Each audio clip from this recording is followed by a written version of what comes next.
యథార్థవంతుల సభలోను సమాజంలోను పూర్ణ హృదయంతో నేను యెహోవాకు కృతజ్ఞతాస్తుతులు చెల్లించేదను. హల్లెలూయా. ఎక్కడ పూర్ణ హృదయముతో దేవునికి కృతజ్ఞతాస్తుతులు చెల్లించాలి? సమాజంలో కృతజ్ఞతాస్తుతులు చెల్లించేవారిగా ఉండాలి. దేవుని సన్నిధికి వస్తున్నామే కానీ అంత శ్రద్ధ ఉండటం లేదేమో అనిపిస్తుంది. ఎందుకో ఉండే కొద్దీ భక్తి పలసనైపోతాం. మంది ఎక్కువైతే ఏమవుతుంది అంటారు కదా, మంచిగా పలసన అయిపోతుంది కదా. కానీ భక్తి ఏమవుతుంది? ఇప్పుడు చులకని భక్తి చేసేస్తారు. చులకని భక్తి ఇష్టమైతే వస్తారు, లేకుంటే రాదు. ఎందుకో అర్థం కావట్లేదు. కొద్దిమంది ఏమో అక్కడికి వస్తున్నారు, అక్కడ టైము 9 గంటలకి అని చెప్పి కొద్దిమంది అక్కడ వస్తున్నారు, కానీ చాలామంది రావట్లేదు. ఎందుకో తెలుసా? ఇశ్రాయేలు ప్రజలకి ఏమి గర్వం ఉందంట? ఇశ్రాయేలు ప్రజలు కాదు, సోదొమ గొమొర్రాలు. చూడండి ఆ మాట ఎక్కడ. వాళ్ళ పాపం ఏంటంట? ఏ గ్రంథంలో అది?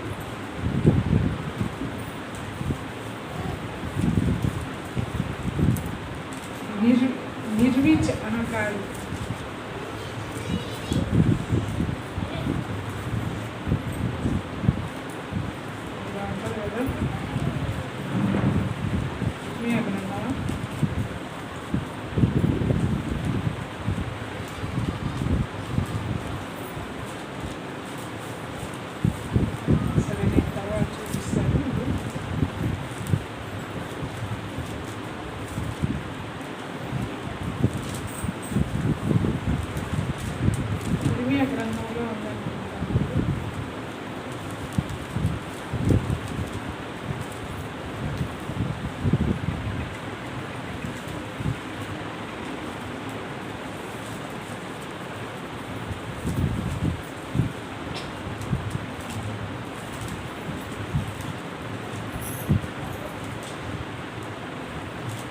వచ్చిన పాడండి.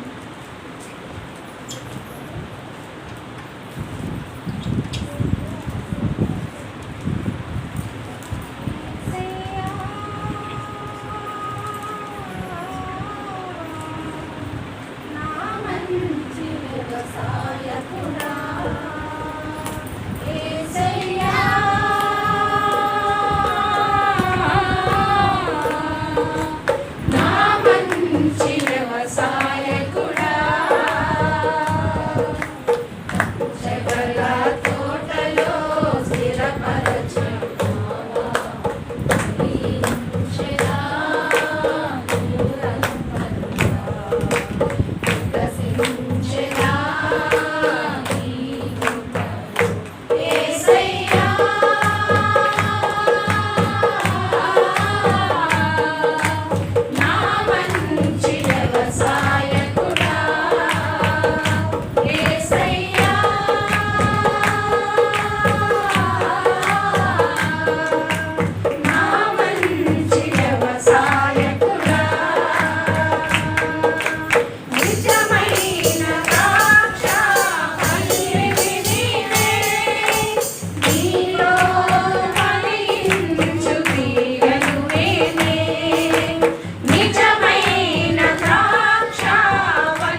నా చింతనందను యేసయ్యా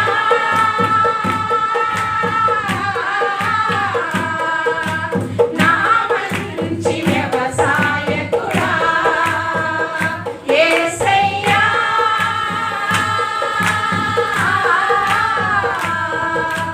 నా మంచి వ్యవసాయకుడా. హల్లెలూయా. యెహెజ్కేలు గ్రంథం 16వ అధ్యాయం.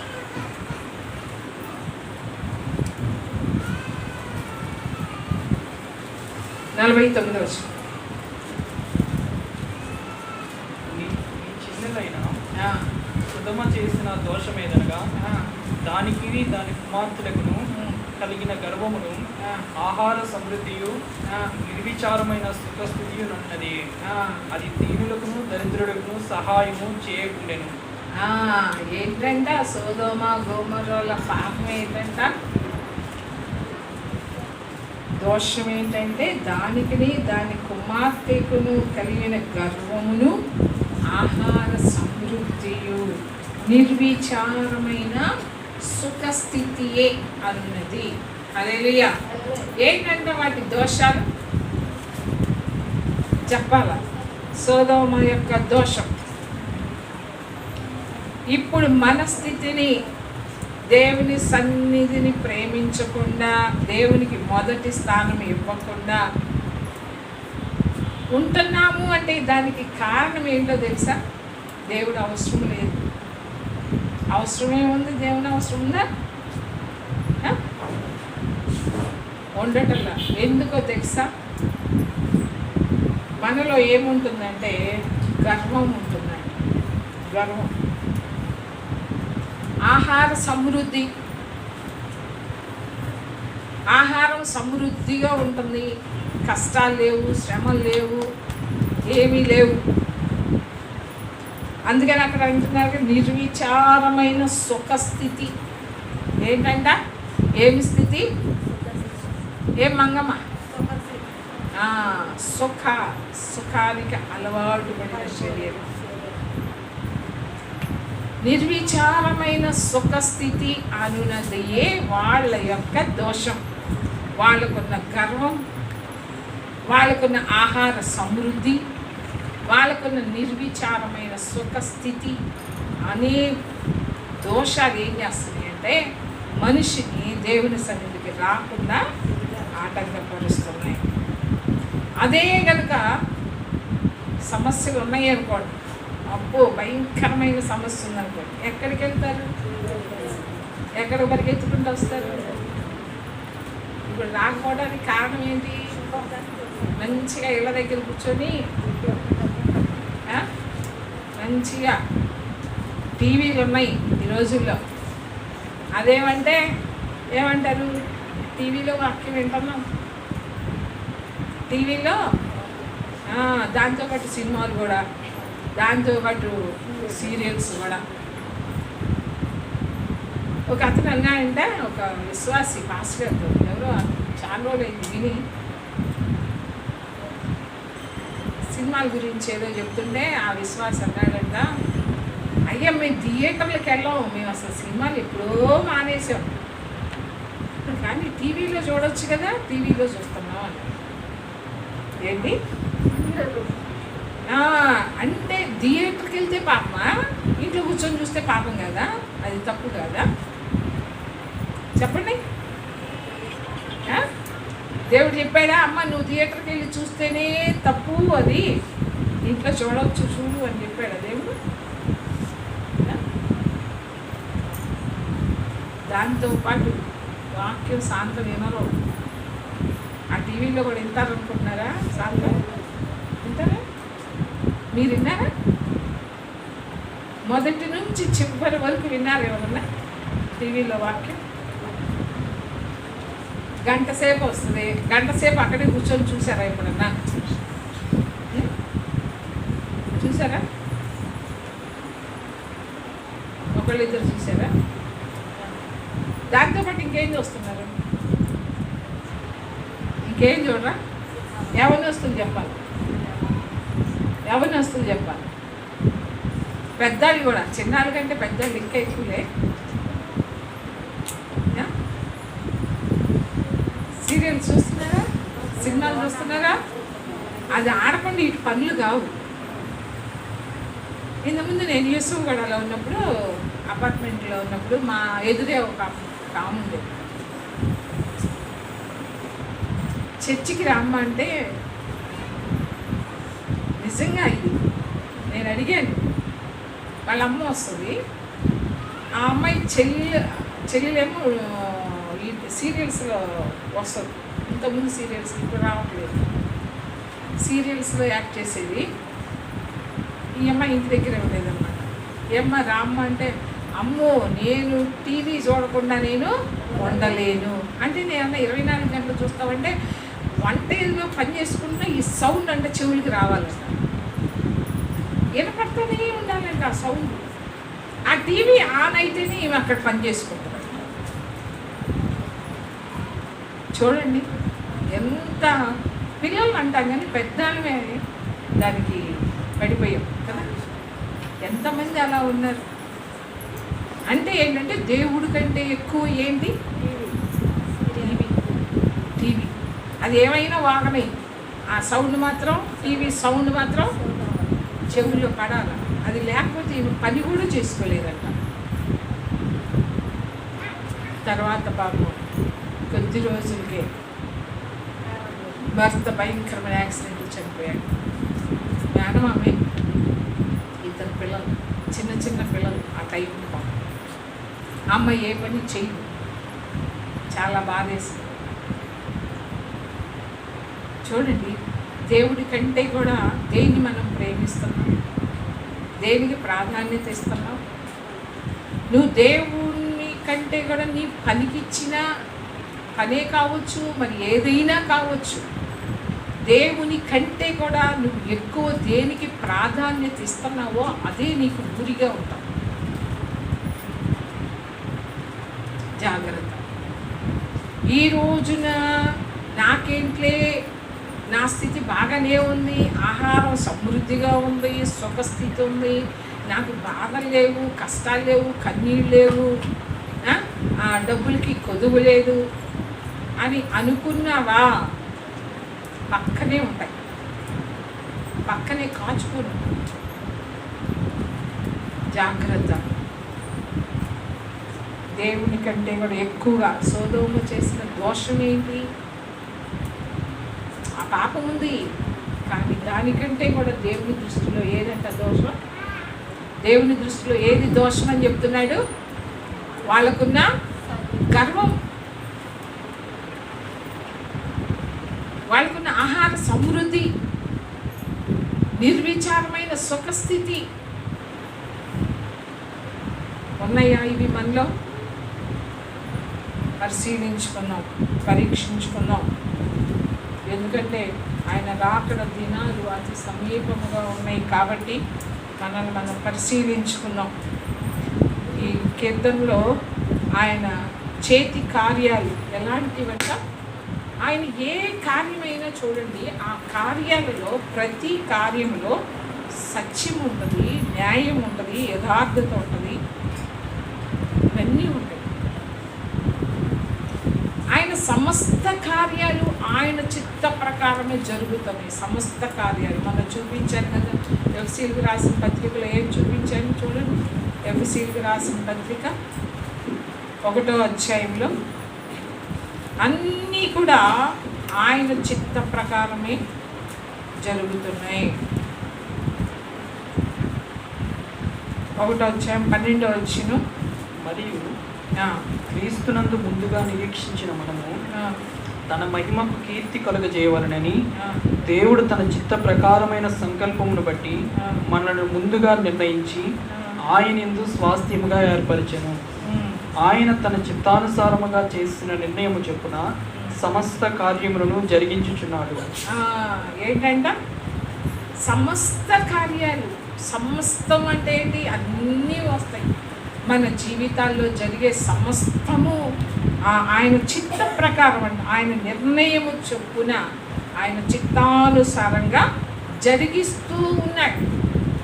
చూస్తున్నాడని మనం జ్ఞాపకం చేసుకోవాలి. ప్రతి ఒక్కటి కూడా జరిగిస్తున్నాడు. సమస్త కార్యాలు ఆయన స్వాధీనంలో ఉన్నాయి. ఆయన ఏది నిర్ణయిస్తాడో, ఆయన నిర్ణయం ఏంటో దాని ప్రకారం సమస్తము జరిగిస్తున్నాడు అని మనము గుర్తు చేసుకోవాలి. హల్లెలూయా. సమస్త కార్యాలు. అంతేకాదు పైన చూడండి, మరియు క్రీస్తునందు ముందుగా నిరీక్షించిన మనము తన మహిమకు కీర్తి కలుగ చేయవలనని దేవుడు తన చిత్త ప్రకారమైన సంకల్పమును బట్టి మనలను ముందుగా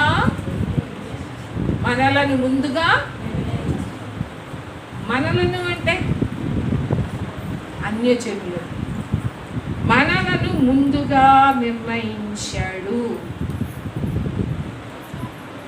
క్రొత్త నిబంధన సంఘం, పాత నిబంధన, క్రొత్త నిబంధన. నిబంధన అంటే ఏంటో తెలుసా?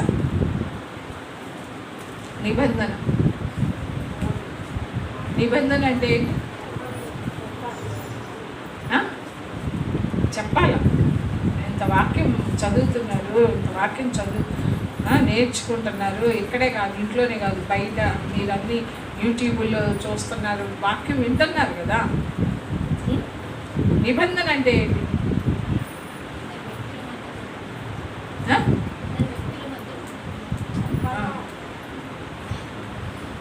ఇద్దరు వ్యక్తుల మధ్య ఒప్పందం. ఏంటిదంట నిబంధన అంటే? ఇద్దరు వ్యక్తుల మధ్య జరిగే ఒప్పందం, దాన్ని నిబంధన అంటారు. మనకి తెలుసు కదా, మనకి అబ్రహాము అబీమెలెకు అనే రాజుతో ఒక నిబంధన చేస్తాడు. ఆ అబీమెలెకు రాజు అంటాడు, ఇదంతా కూడా 21వ అధ్యాయంలో ఉంటుంది ఆదికాండంలో. అబీమెలెకు రాజు అంటాడు, నేను నీకు మేలు చేశాను కదా, నీ దేవుడు నీకు తోడై ఉన్నాడని నాకు తెలుసు, కాబట్టి నీవు నా పిల్లల జోలికి కానీ నా పిల్లల జోలికి కానీ రావద్దు అని చెప్తారు. అలా అని చెప్పి ఇద్దరు కూడా నిబంధన చేసుకుంటారు. అంటే నీవు నా జోలికి రావద్దు, నేను నీ జోలికి రా, అంటే ఏదైనా ఒక ఒప్పందం, ఒక నిబంధన చేసుకుంటారు. యాకోబు కూడా లాభంతో ఒక నిబంధన చేస్తాడు. ఏమంటాడు లాభాను? ఈ కుప్ప దాటి నువ్వు అటు రాకూడదు, నీవు దాటి ఇటు రాకూడదు, నీవు దాటి అటు రాకూడదు. నిబంధన, దానికి సాక్షిగా ఒక కుప్పను పెడతాడు, రాళ్ళ కుప్ప. అంటే ఏంటంటే ఒక నిబంధన చేసేటప్పుడు, ఒక ఒప్పందం చేసుకునేటప్పుడు అక్కడ ఏముంటుందంటే అది అక్కడ ఏదో ఒకటి సాక్ష్యంగా పెట్టుకుంటారు. అలాగని పాత నిబంధన, క్రొత్త నిబంధన. పాత నిబంధన అంటే మనకి 39 గ్రంథాలు అని మనం అనుకుంటాం కదా. ఏంటి పాత నిబంధన అంటే? బైబిల్లో పాత నిబంధన, క్రొత్త నిబంధన ఉందా? అర్థమవుతుందా? పాత నిబంధన, క్రొత్త నిబంధన. పాత నిబంధన ఏంటి, క్రొత్త నిబంధన ఏంటి? అసలు క్రొత్త నిబంధన ఎక్కడ మొదలైంది? క్రొత్త నిబంధన ఎక్కడ మొదలైంది? అసలు అది ఎక్కడుంది? క్రొత్త నిబంధన ఎవరితో చేశాడు ప్రభు? ఎవరితో క్రొత్త నిబంధన చేశాడు?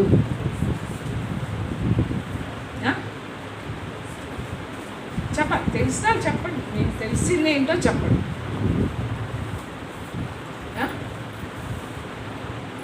చెప్పండి అన్న. అయ్యో గట్టిగా చెప్పండి, నాకు అసలే చెవుడు.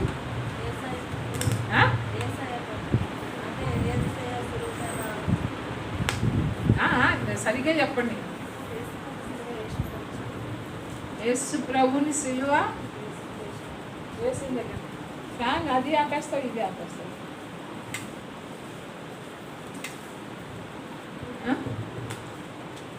క్రొత్త నిబంధన ఎవరితో చేశాడు?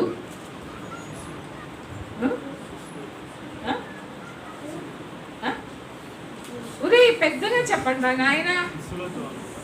శిష్యులతోనా? క్రొత్త నిబంధన ఎవరితో చేశాడు? అన్యజనుల మధ్య. చెప్పండి అమ్మా, క్రొత్త నిబంధన ఎవరితో చేశాడు? యేసు ప్రభు పుట్టిన కాడి నుంచి నిబంధన ఎవరితో?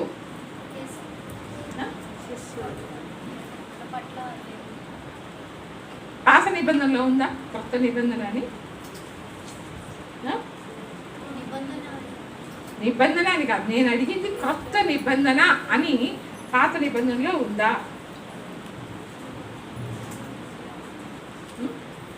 పాత నిబంధన అంటే ఏంటి, కొత్త నిబంధన అంటే ఏంటి?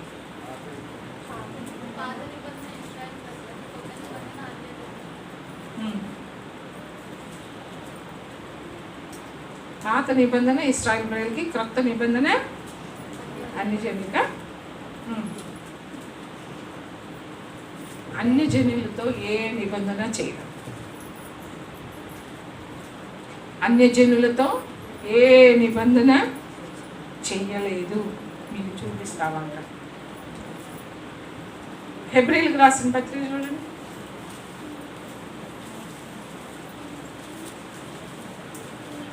ఎనిమిదవ అధ్యాయం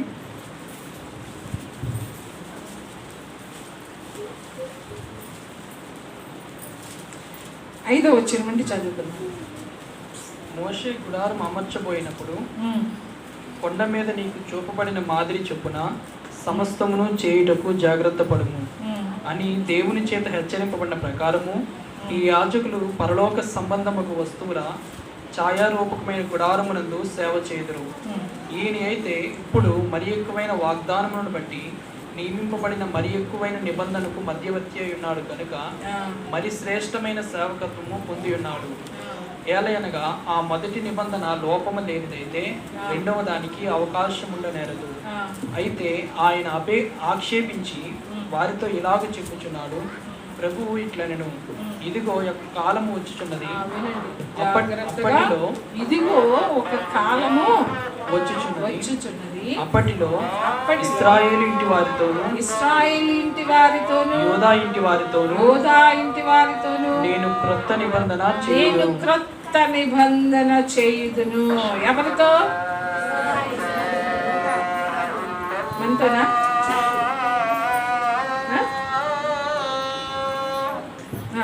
చదువు.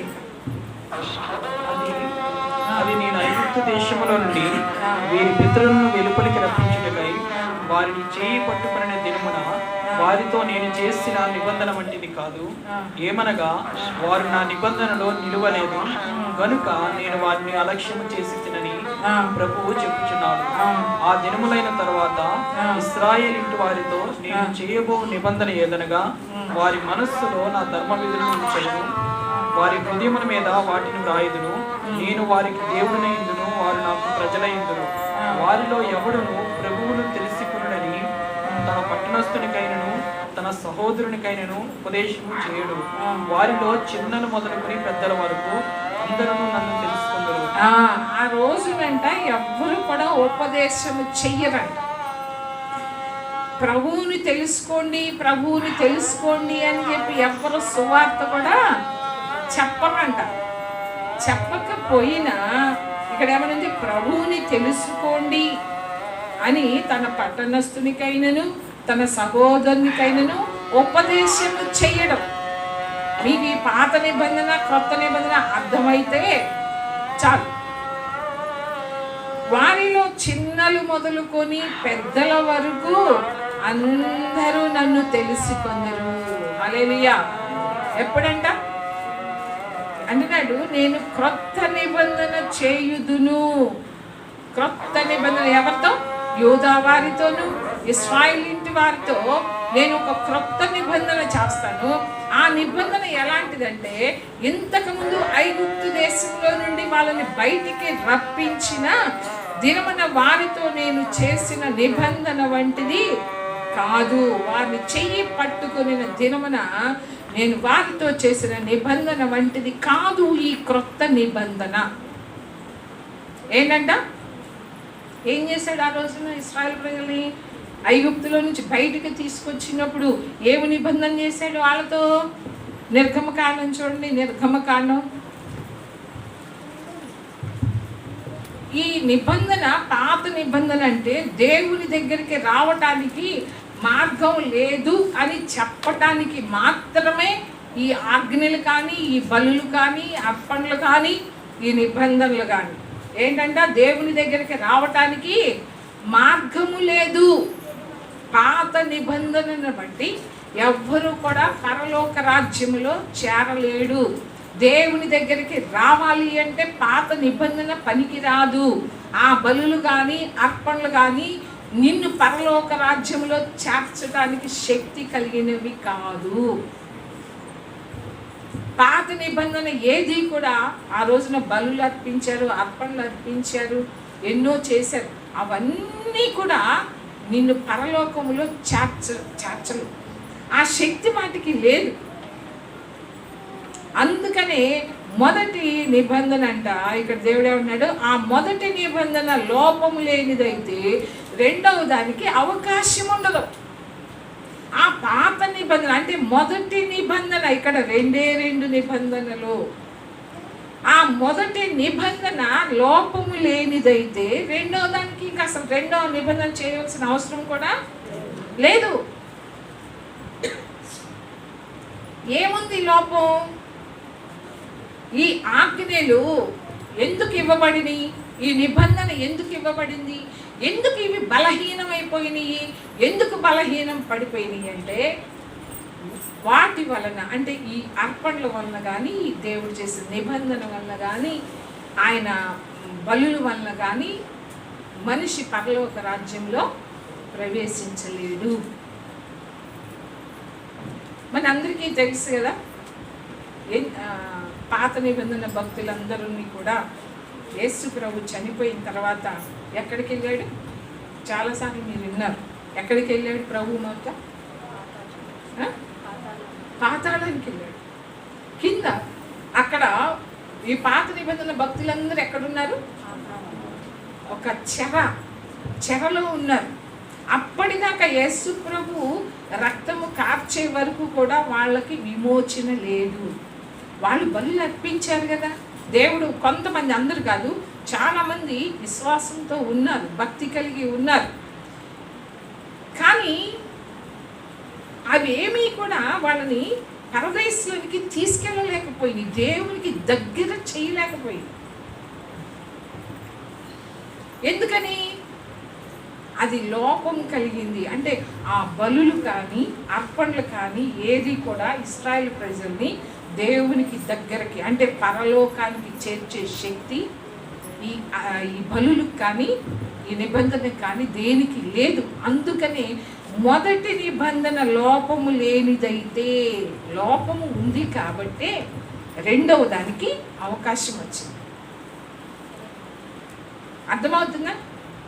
మొదటి నిబంధన చేశాడు కదా, మొదటి నిబంధనలో లోపం కనుక ఉంటే అప్పుడు రెండో దానికి అవకాశం. ఆ లోపం లేకపోతే అవకాశం ఉండదు, కొత్త నిబంధనకు అవకాశం ఉండదు. కానీ ఇక్కడ పౌలు భక్తుడు అన్నాడు, మొదటి నిబంధన లోపము లేనిదైతే రెండవ దానికి అవకాశము ఉండనేరదు. ఆ బలులు ఏమి కూడా ఒక మనిషిని దేవుని దగ్గరికి తీసుకెళ్ళలేవు. వాటికి ఆ శక్తి లేదు. బలులు అర్పించారు, రక్తాన్ని చిందించారు. నిబంధనకి ఏదైనా నిబంధనకి బేస్ ఏంటంటే రక్తం. ఆ రోజున దేవుడు ఎందుకు చెప్పాడు మరి ఈ అర్పణలు అర్పించమని, ఈ బలులు అర్పించమని? ఎద్దుల్ని, కోడెలని, గొర్రెలని, పావురాలని ఎందుకు అర్పించమన్నాడు? ఎందుకంటే వాళ్ళని దేవుని యొక్క ఉగ్రత వాళ్ళ మీదకి రాకుండా, అంటే దేవుడు క్షమిస్తున్నాడు వాటి ద్వారా కొంతవరకే, కానీ సంపూర్ణ సిద్ధి కలుగ చేయవు ఆ బలులు కానీ ఏది కూడా. ఎందుకంటే ఉదాహరణకి పాత నిబంధనలో ప్రత్యక్ష గుడారం మనందరికీ తెలుసు కదా. ప్రత్యక్ష గుడారం ఆవరణ ఉంటుంది, పరిశుద్ధ స్థలం ఉంటుంది, అతి పరిశుద్ధ స్థలం ఉంటుంది.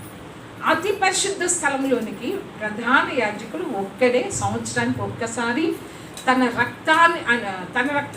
గొర్రెల యొక్క రక్తాన్ని తీసుకొని వెళ్ళి ఆ అతి పరిశుద్ధ స్థలంలోనికి వెళ్తాడు. అంటే ఏంటంటే మరి మిగతా వాళ్ళు రావచ్చుగా. ప్రధాన యాజకుడు ఒక్కడే వెళ్ళాలి, యాజకులు కూడా వెళ్ళకూడదు. యాజకులు పరిశుద్ధ స్థలం వరకే వెళ్ళాలి. ప్రధాన యాజకుడు ఒక్కడే అతి పరిశుద్ధ స్థలంలోకి వెళ్ళాలి. అది కూడా ఒకవేళ దేవుని యొక్క ఉగ్రత వచ్చిందనుకో, వాళ్ళ హృదయంలో కావచ్చు, వాళ్ళ అవిధేయతను బట్టి కావచ్చు, దేవుని సన్నిధికి వెళితే ఎంత భయపడుతూ ఎంత వణుకుతూ అతి పరిశుద్ధ స్థలంలోనికి వెళ్ళేవాళ్ళు. బయట నుంచి ప్రజలందరూ కూడా ప్రార్థన చేస్తూ ఉండేవాళ్ళు.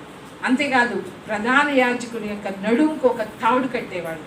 ఎందుకంటే ఒకవేళ దేవుని ఉగ్రత వాళ్ళ మీదకు వచ్చి వాళ్ళు ఒకవేళ చనిపోతే వాళ్ళని తాడు పెట్టి లాగేవాళ్ళే కానీ లోపలికి వెళ్ళటానికి వీల్లేదు.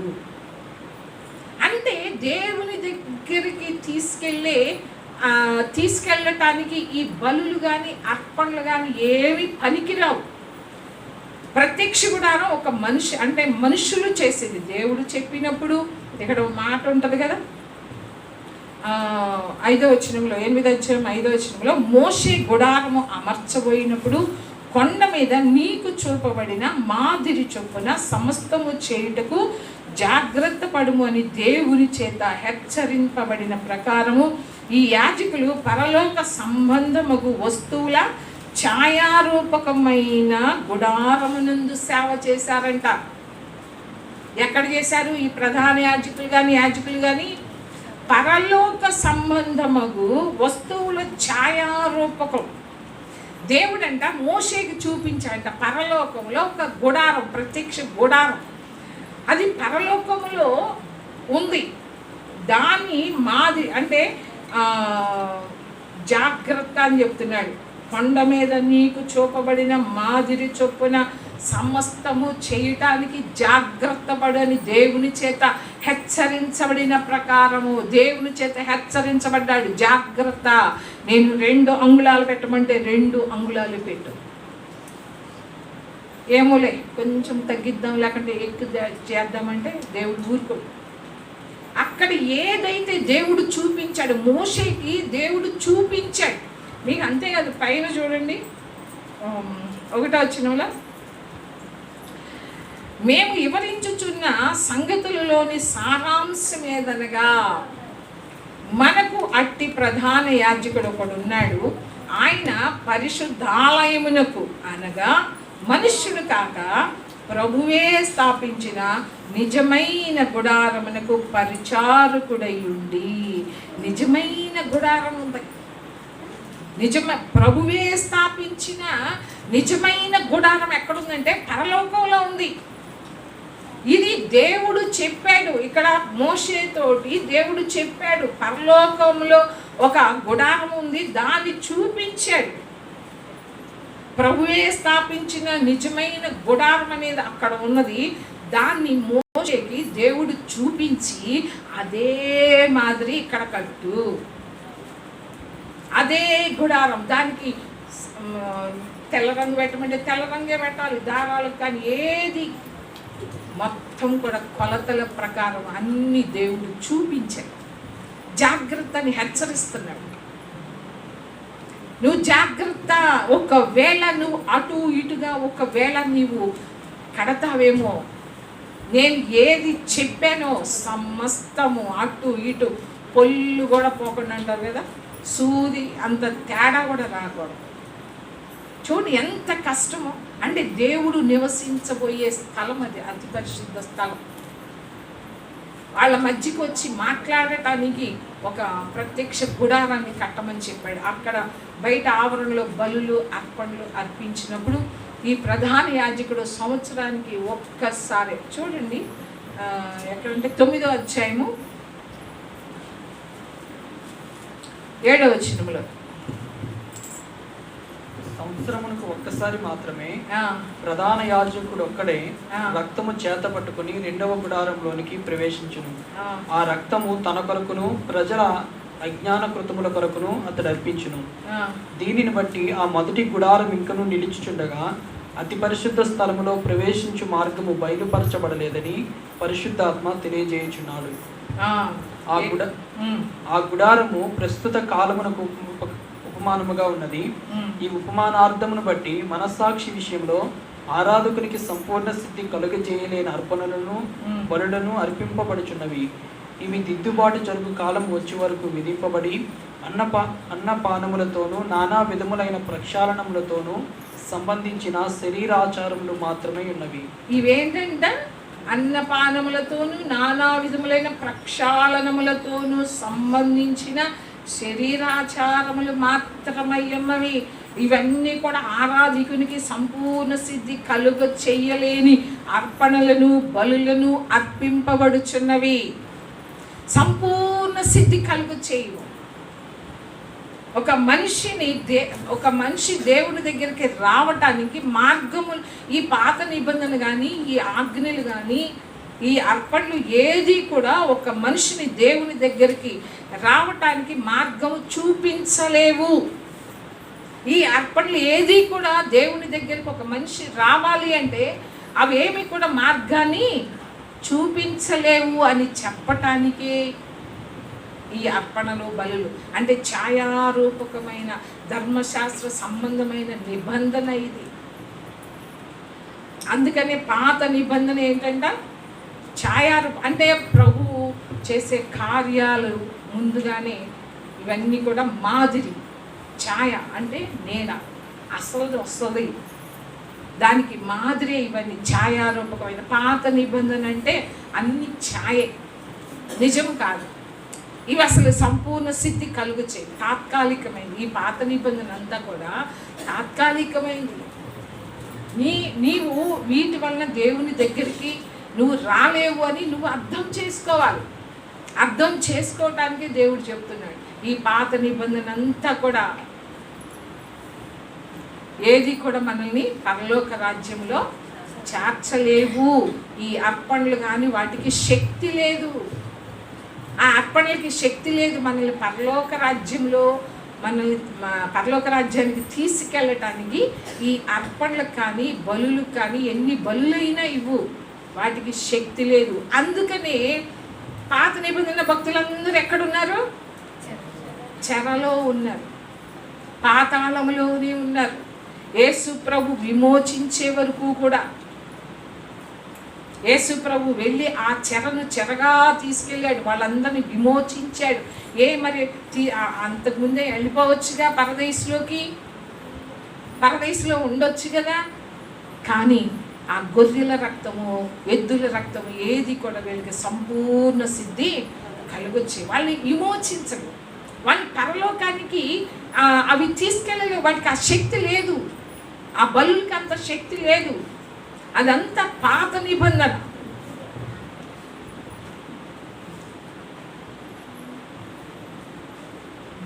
మనుషులు చేసిన గుడారంలోనికి వెళ్ళటానికి ప్రధాన యాజకుడు ఒక్కడే వెళ్తాడు, మిగతా వాళ్ళు ఎవరు వెళ్ళటానికి కూడా వీల్లేదు. యాజకులు మాత్రం పరిశుద్ధ స్థలంలోనికి వెళ్తారు. అతి పరిశుద్ధ స్థలంలోనికి ప్రధాన యాజకుడు సంవత్సరానికి ఒక్కసారే వెళ్తాడు. మరి ఈ లోకంలో ఉన్న గుడారంలోనికి, మనుషులు నిర్మించిన గుడారంలోనికి మనిషి వెళ్ళలేకపోతున్నాడు. మరి ఆ అర్పణలే, ఆ బలులే ఏది కూడా మనిషిని దేవుని దగ్గరికి తీసుకెళ్ళలేకపోతుంది. అందుకనే వాటికి శక్తి లేదు. కానీ క్రొత్త నిబంధనకి ఆ శక్తి ఉంది. హల్లెలూయా. యేసు రక్తానికి ఆ శక్తి ఉంది. నిన్ను నన్ను పరలోకములోనికి తీసుకెళ్లే శక్తి ఎవరికి ఉంది? చెప్పండి అమ్మా, నోరు తెరిచి. మీకు నమ్మకం లేదా? నమ్మకం ఉందా? దేనిని బట్టి మీరు పరలోకానికి వెళ్తారు?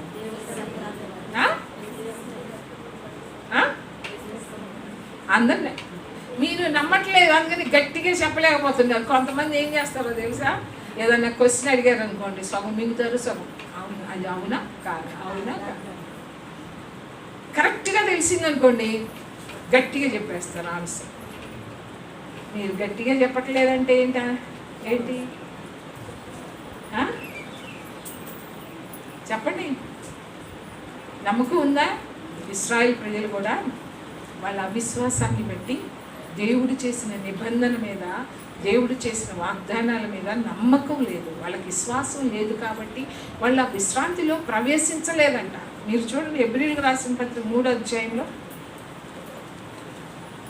3:18 తన విశ్రాంతిలో ప్రవేశింపరని ఎవరిని గూర్చి ప్రమాణం చేసెను, అవిధేయులైన వారిని గూర్చే కదా.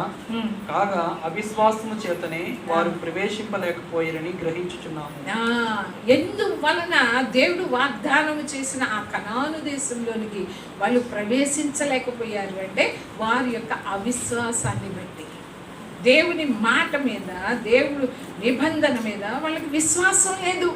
దేవుడు చేరుస్తాడు, ఒక నిబంధన చూడండి, అది ఎక్కడ ఉంది? నిర్గమకాండంలో ఉంటుంది చూడండి. నిర్గమకాండము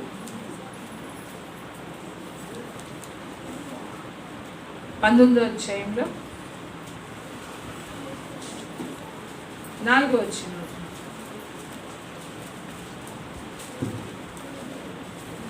నేను ఐగుప్తీయులకి ఏమి చేస్తున్నో మిమ్మును గద్దరెక్కల మీద మోసి నా యొద్దకు మిమ్ము నెట్లు చేర్చుకుంటునో మీరు చూచితిరి. కాగా మీరు నా మాట శ్రద్ధగా విని నా నిబంధనను అనుసరించి నడిచిన ఎడల మీరు సమస్త దేశ జనులలో నాకు స్వకీయ సంపాద్యమగుదురు. సమస్త భూమియు నాదే కదా. మీరు నాకు యాజక రూపమైన రాజ్యముగాను పరిశుద్ధమైన జనముగాను ఉందురని చెప్పుము. నీవు ఇశ్రాయేలీయులతో పలుకవలసిన మాటలు ఇవే అని చెప్పగా మోషే వచ్చి ప్రజల పెద్దలను పిలిపించి యెహోవా తనకు ఆజ్ఞాపించిన ఆ మాటలను వారి ఎదుట తెలియపరచెను.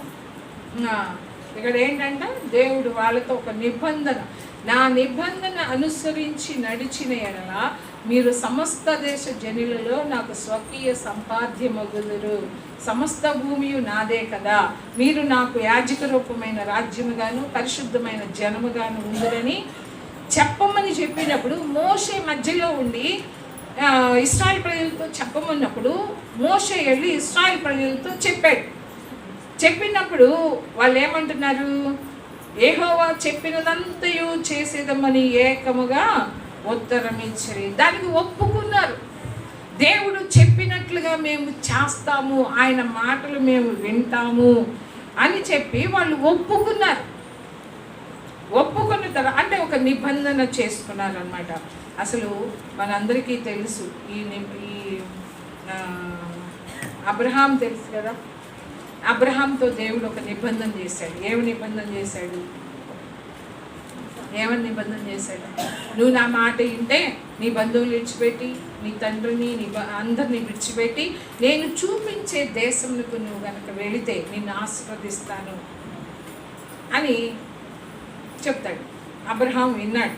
వినినప్పుడు ఆ నిబంధన అబ్రహాంతో స్థిరపరచటమే కాకుండా అంటే ఏదైతే నిబంధన చేశాడో ఆ నిబంధనలో నుంచే మిగతా అంటే దావీదుతో చేసిన నిబంధన కావచ్చు, ఇశ్రాయేల్ ప్రజలతో దేవుడు చేసిన నిబంధన కావచ్చు, అవన్నీ కూడా అబ్రహాములో నుంచి అబ్రహాంకి ఇచ్చిన వాగ్దానాలు కావచ్చు, నిబంధన కావచ్చు, వాటిలో నుంచి తీసి ఇచ్చినవి.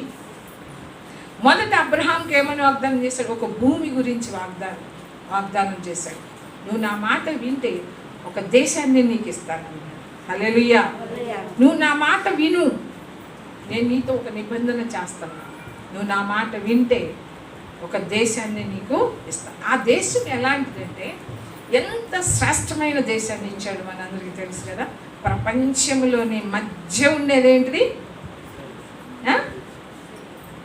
ఇజ్రాయెల్ దేశం. ప్రపంచ మ్యాప్ చూడండి, ప్రపంచ పటం చూస్తే కనుక మధ్యలో ఉండేది ఇజ్రాయెల్ యొక్క దేశం. హల్లెలూయా. అంత శ్రేష్టమైన దేశాన్ని, తూర్పును కానీ పడమట కానీ సరిహద్దులతో కూడిన ఒక దేశాన్ని, పడమట కానీ ఉత్తరము దక్షిణం ఇవన్నీ కూడా సరిహద్దులతో కూడిన ఒక దేశాన్ని ఇస్తానని చెప్పాడు. అయితే ఇంకా పూర్తిగా ఇశ్రాయేల్ ప్రజలకి పూర్తిగా ఇంకా ఆక్రమించుకోవాలా. కొంత వాళ్ళు ఆక్రమించుకున్నారు, కానీ పూర్తిగా ఎప్పుడు ఆక్రమించుకుంటారు అంటే దేవుడు చెప్పిన సరిహద్దులతో కూడిన దేశాన్ని 1000 సంవత్సరాల పాలనలో మళ్ళీ ఆ 12 గోత్రాల వాళ్ళు పరిపాలన చేస్తారు. యేసు ప్రభు రాజుగా ఉంటాడంట. హల్లెలూయా. ఆయన రాజుగా ఉండి దేవుడు ఏది వాగ్దానం చేశాడో, ఏది నిబంధన చేశాడో అవన్నీ కూడా ఆ 1000 సంవత్సరాల పాలనలో మళ్ళీ 12 గోత్రాల వాళ్ళకి ఎంతవరకు సరిహద్దు అని చెప్పాడో అంతవరకు ఒక్కొక్క గోత్రానికి లేవి గోత్రానికి కాదు, యూదా గోత్రానికి కానీ, మనష్షే గోత్రానికి కానీ, ఈ గోత్రాలన్నిటికీ యెహెజ్కేలు గ్రంథంలో ఉంటుంది. 1000 సంవత్సరాల పాలనలో ఎక్కడి నుంచి ఎక్కడికి, యూదా గోత్రానికి, బెన్యామీను గోత్రానికి, ఎఫ్రాయిము గోత్రానికి, మనష్షే గోత్రానికి, వీళ్ళందరికీ ఎక్కడి నుంచి ఎక్కడో అవన్నీ కూడా యెహెజ్కేలు గ్రంథంలో ఉంటాయి అన్నమాట. అంటే ఏంటంటే దేవుడు అబ్రహాంకు వాగ్దానం చేశాడు కాబట్టి ఆ వాగ్దానములో నుంచే గలతీయులకు రాసిన పత్రిక చూడండి. గలతీయులకు రాసిన పత్రిక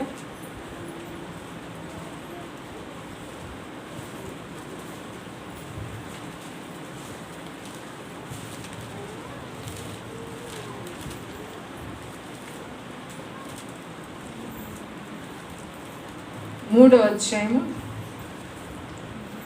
6వ వచనం నుండి. అబ్రహాము దేవుని నమ్మెను, అది అతనికి నీతిగా ఎంచబడెను. కాబట్టి విశ్వాస సంబంధులే అబ్రహాము కుమారుడని మీరు తెలుసుకొనుడి. దేవుడు విశ్వాస మూలముగా అన్యజనులను నీతిమంతులుగా తీర్చునని లేఖనం ముందుగా చూచి, నీ యందు అన్యజనులందరూ ఆశీర్వదింపబడుదురు అని అబ్రహామునకు సువార్తను ముందుగా ప్రకటించెను. కాబట్టి విశ్వాస సంబంధులే విశ్వాసము గల అబ్రహాముతో కూడా ఆశీర్వదింపబడుదురు. హల్లెలూయా. ఎవరంట? నీ యందు అన్యజనులందరూ కూడా ఆశీర్వదించబడతారు. అబ్రహాము సంతానము ద్వారా. అబ్రహాము సంతానం ఎవరు? మత్తయి సువార్తలో ఏముంది? మొదటి మాట, అబ్రహాము కుమారుడైన దావీదు కుమారుడైన యేసుక్రీస్తు వంశావళి. అబ్రహాం సంతానం అంటే ఇదంతా కూడా ఆత్మ సంబంధమైన ఆశీర్వాదాలు, ఈ లోక సంబంధమైన ఆశీర్వాదాలు కాదు, ఆత్మ సంబంధమైన ఆశీర్వాదాలు. నీ యందు అన్యజనులందరూ ఆశీర్వదించబడతారు. ఎవరి యందు? అబ్రహాము సంతానమునందు, నీ యందు అంటే నీ పుట్టబోయేవారి యందు. నీకు అంటే ఆ వంశావళిలో నుంచి ఎవరు వచ్చారు? అబ్రహాము కుమారుడిగా ఎవరు పిలువబడుతున్నారు? ఇశ్రాయేలు పిలువబడుతున్నాడా? యాకోబు పిలువబడుతున్నాడా? లేకపోతే సొలొమోనా? ఎవరు పిలువబడుతున్నారు? అబ్రహాము కుమారుడైన దావీదు కుమారుడైన అబ్రహాం కుమారుడు దావీదు కుమారుడు యేసుక్రీస్తు. కానీ ఆ రోజున అబ్రహాం ఎంత విధేయత చూపించాడో, దేవుని మాటకి ఎంతగా లోబడ్డాడో, అందుకని అబ్రహాముతో ఇవన్నీ, ఈ వాగ్దానాలు, ఈ నిబంధనలు అన్నీ కూడా. అందుకని విశ్వాస సంబంధులు అబ్రహాము, విశ్వాసం గల అబ్రహాముతో కూడా వారసులు. హల్లెలూయా. మీకు అర్థమవుతుందా? ఏమో అర్థమవుతుందా? క్రొత్త నిబంధన అంటే ఇదంతా పాత నిబంధన కాబట్టి నీ యందు ఆశీర్వదించబడతారు సకల జనులు కూడా. అన్ని జనులందరూ కూడా, సకల జనులని కూడా ఉంటుంది, అందరూ కూడా నీ యందు ఆశీర్వదించబడతారు. అంటే ఆ అబ్రహాములో నుంచి యేసుక్రీస్తు ప్రభు వచ్చారు. ఆయన ద్వారా అందరూ కూడా రక్షించబడతారు. ఆశీర్వాదం అంటే రక్షణే గొప్ప ఆశీర్వాదం. ఈ రోజుల్లో ఎట్లా అయిపోయారంటే, మన ఎవరో అంటున్నారు, దెయ్యాన్ని ఎలగొడితే అది గొప్ప కార్యం.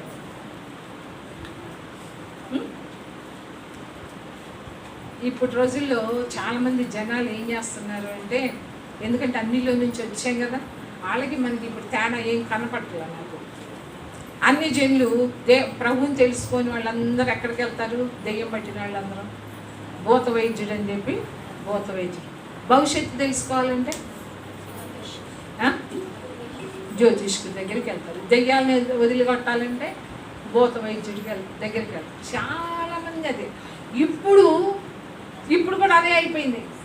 వీళ్ళు ఏం చెప్తున్నారు? మీ ఇంట్లో చీకట్లు ఉన్నాయి, మీకు సైతాన్ని పట్టుకున్నాడు, మేము మీలో ఉన్న సైతాన్ని వదలగొట్టాలి అంటే మీ ఇంట్లో ప్రార్థన పెట్టాలో లేకుంటే అది ఇది అని చెప్పి ఏం చేస్తున్నారు వాళ్ళు కూడా. ఇప్పుడు నీలో ఉన్న చీకటి, నీలో ఉన్న సైతాన్ని ఎలా పోతాడు? ప్రార్థన. ఎలా కొడతారు? మళ్ళీ ఈ ఇంటికి వస్తారు, మళ్ళీ ఏం చేస్తారు సైతాను? మళ్ళీ కొట్టుకుంటాడు. ప్రార్థన ఉండాలి.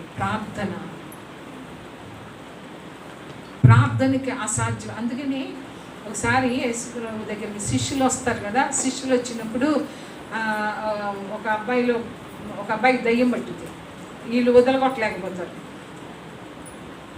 తర్వాత యేసుప్రభు దగ్గరికి వస్తే యేసుప్రభు గద్దించగానే వెళ్ళిపోతారు సైతాన్ని. అప్పుడు శిష్యులు అడుగుతారు, ఏమని? మేము ఎందుకు వెళ్ళగొట్టలేకపోయాము? దాన్ని యేసుప్రభు సమాధానం ఏం చెప్తాడు?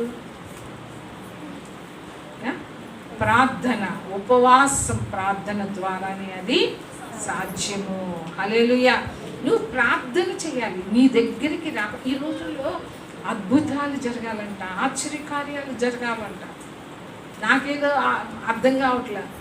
ఎక్కడైతే వాటి కోసం వెళ్తారో అక్కడే జనాలు ఎక్కువ మంది ఉంటారు. పడగొట్టే వాళ్ళు చాలా ఎక్కువైపోయారు. పడగొట్టగానే వాళ్ళకి రక్షణ వస్తుందా? ఎప్పుడు వస్తుంది రక్షణ? ఎప్పుడు వస్తుంది రక్షణ? ఆత్మల్ని రక్షించగలిగిన శక్తి కలిగిన వాక్యం. ఆత్మల్ని రక్షించేది ఏంటిది? శక్తి కలిగిన వాక్యం ఒక్కటే. వినుట వల్ల విశ్వాసం. ఇవన్నీ కూడా వాక్యం ద్వారానే సాధ్యం. కానీ అద్భుతాల వల్ల, ఆశ్చర్యకార్యాలు దేవుడు చేస్తాడు. దేవుడు తప్పకుండా చేస్తాడు. అవసరమైనప్పుడు చేస్తాడు. చేయడా? మనం ఎన్నో ప్రార్థనలు చేసినప్పుడు దేవుడు కార్యాలు జరగలేదా? జరిగినాయి.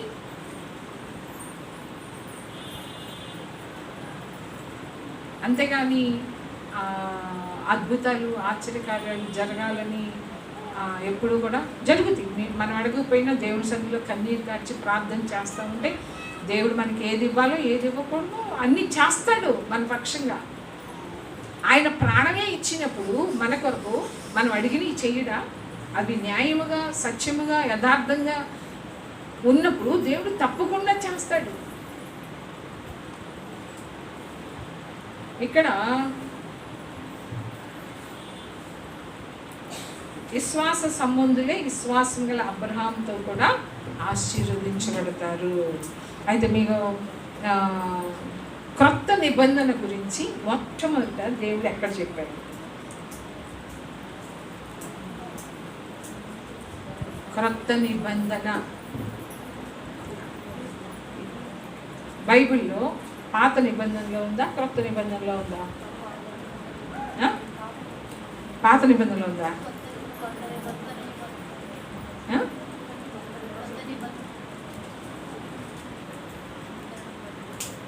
కౌసల్యకి నేను అన్నానంటే దాంట్లో ఏదో ఉంటుందని పాత నిబంధన అని చెప్పేసి.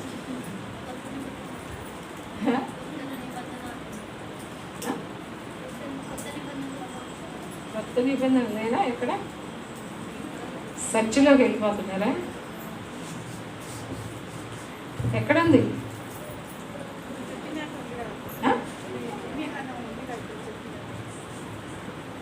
ఇర్మియా గ్రంథమా? హెబ్రీలకు రాసిన పత్రిక?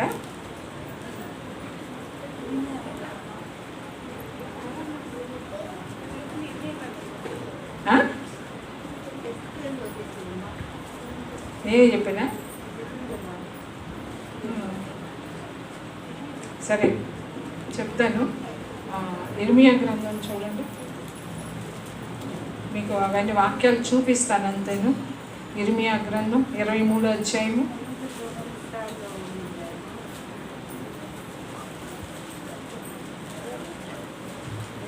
23వ అధ్యాయం చూడండి, 5వ వచనం. యెహోవా ఇలాగ ఆజ్ఞ ఇచ్చుచున్నాడు, రాబోవు దినములలో నేను దావీదునకు నీతి చిగురును పుట్టించెదను, అతడు రాజై పరిపాలన చేయును, అతడు వివేకముగా నడుచుకొనుచు కార్యము జరిగించును, భూమి మీద నీతి న్యాయములను జరిగించును, అతని దినములలో యోధా రక్షణ నందును, ఇశ్రాయేలు నిర్భయముగా నివసించును, యెహోవా మనకు నీతి అని అతనికి పేరు పెట్టుదురు. కాబట్టి రాబోవు దినములలో జనులు ఇశ్రాయేలీయులను ఐగుప్తు దేశముల నుండి రప్పించిన యెహోవా జీవము తోడని ఇక ప్రమాణము చేయక ఉత్తర దేశముల నుండి నేను వారిని చెదరగొట్టిన దేశములన్నిటిలో నుండి వారిని రప్పించిన యెహోవానగు నా తోడని ప్రమాణం చేతులని యెహోవా సెలవిచ్చుచున్నాడు. మరియు వారు తమ దేశములో నివసించురు. హల్లెలూయా. రాబో దినములలో అంటే ఎప్పుడు? రాబో దినాల్లో దావీదునకు నీతి చిగురును పుట్టించెదను అంటే ఏంటి? దావీదునకు నీతి చిగురు పుట్టించెదను అంటే ఏంటి?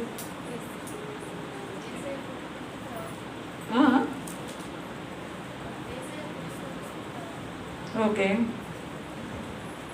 నీతి చిగురు పుట్టిస్తాను, అతడు రాజై పరిపాలన చేయడు. యేసుప్రభు పుట్టిన తర్వాత పరిపాలన చేయలేదుగా, చేశాడా? ఇక్కడ ఏమని ఉంది? చిగురు పుట్టించెదను, అతడు రాజై పరిపాలన చేయుడు. అతడు వివేకముగా నడుచుకొనుచు కార్యము జరిగించును, భూమి మీద నీతి న్యాయాలను జరిగించును. అతని దినములలో, ఎవరి దినములలో? ఆ నీతి చిగురు, దావీదునకు పుట్టి ఆ నీతి చిగురుని పుట్టిస్తానన్నాడు కదా. అతని దినములలో యూదా రక్షణ నొందును. ఇప్పుడు పొందిందా యూదా? ఇప్పుడు పొందిందా? యూదా రక్షణ పొందుదంట. ఇశ్రాయేలు నిర్భయముగా నివసిస్తుందంట. ఈ రోజున ఇశ్రాయేల్ ప్రజలు కానీ యూదులు కానీ ఎంత భయముగా అంటే ఇశ్రాయేల్ ప్రజలు మనందరికీ తెలుసు కదా. ఇశ్రాయేల్ ప్రజల్ని దేవుడు ఎక్కడికి పంపించాడు? ఎవరి చెరలోకి? ఎవరి చెరలోని పంపించాడు? ఇశ్రాయేల్ ప్రజలు పాత నిబంధనలో ఎవరి చెరలోని పంపించాడు? మరి యూదుల్ని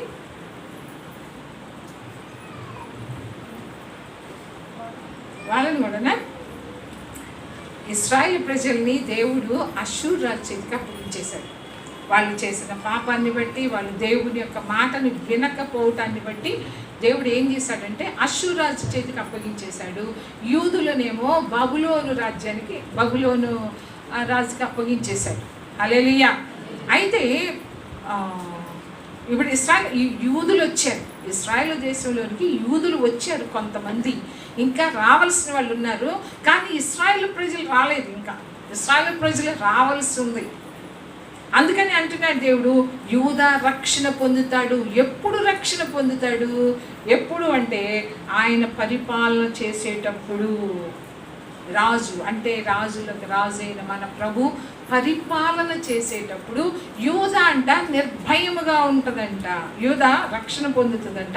ఇశ్రాయేలు నిర్భయముగా నివసించును. ఎప్పుడు? 1000 ఏళ్ల పరిపాలన. 1000 ఏళ్ల పరిపాలనలో ఇందాక మనము హెబ్రీలకు రాసిన పత్రికలో ఏముంది? మీరు ఇంకా ఉపదేశం చేయాల్సిన అవసరం లేదు, ప్రభు తెలుసుకోండి తెలుసుకోండి అని సువార్త చెప్పాల్సిన అవసరం లేదు. చిన్న పిల్లలు మొదలుకొని పెద్దల వరకు అందరూ కూడా ప్రభువుని తెలుసుకుంటారు. ఎప్పుడు తెలుసుకుంటారు అంటే 7 సంవత్సరాల శ్రమలు అయిపోయిన తర్వాత 1000 సంవత్సరాల పరిపాలనలో అప్పుడు తెలుసుకుంటారు. ఆ విషయం గురించి ఇక్కడ దేవుడు చెప్తున్నాడు. ఆ రాబో దినములలో జనులు ఇశ్రాయేలును ఐగుప్తు దేశంలో నుండి రప్పించిన యెహోవా జీవము తోడని ఇక ప్రమాణము చెయ్యరు. ఏమని చెప్తారంట? ఉత్తర దేశంలో నుండి నేను వారిని చెదరగొట్టిన దేశములన్నిటిలో నుండి వారిని రప్పించిన. ఎప్పుడు రప్పిస్తాడు దేవుడు? 1000 ఏళ్ల పరిపాలనలో వాళ్ళందరూ వస్తారు. అన్ని జనులు కూడా ఆ రోజున, అన్ని జనులే కావచ్చు, యూదులే కావచ్చు, ఇశ్రాయేల్ ప్రజలే కావచ్చు, ప్రతి ఒక్కరు కూడా ప్రభువుని తెలుసుకుంటారంట. ఏ ఒక్కరు కూడా ప్రభు నాకు తెలియదు అనే వాళ్ళు ఒక్కళ్ళు కూడా ఉండరంట. ఆయన ప్రత్యక్షమవుతాడు. 7 సంవత్సరాల శ్రమల తర్వాత ఆయన ప్రత్యక్షమవుతాడు. అప్పుడే 1000 సంవత్సరాల పరిపాలన మొదలవుతుంది. హల్లెలూయా. ఉత్తర దేశంలో నుండి, అంతేకాదు వారిని చెదరగొట్టాను నేను. ఆ దేశములన్నిటిలో నుండి కూడా వాళ్ళందరినీ కూడా నేను రప్పిస్తాను. ఇంకొక మాట చూద్దాం, 30వ అధ్యాయంలో చూడండి.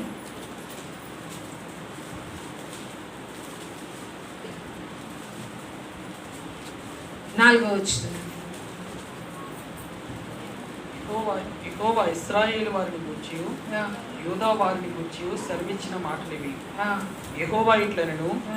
సమాధానము లేని కాలమున ఉమ్, భీతి చేతను దిగులు చేతను జనులు కేకవేయగా వినుచున్నాము. ఆ, మీరు విచారించి తెలుసుకొనుడి. ఉమ్, పురుషులు ప్రసూతి వేదనతో పిల్లలను కందురా, ఉమ్, ప్రసవ వేదన పడు స్త్రీల వలె పురుషులందరూ నడుము మీద చేతులుంచుకున్నటయు వారి ముఖములు తెల్లబారుడియు నాకు కనబడుచున్నదేమి.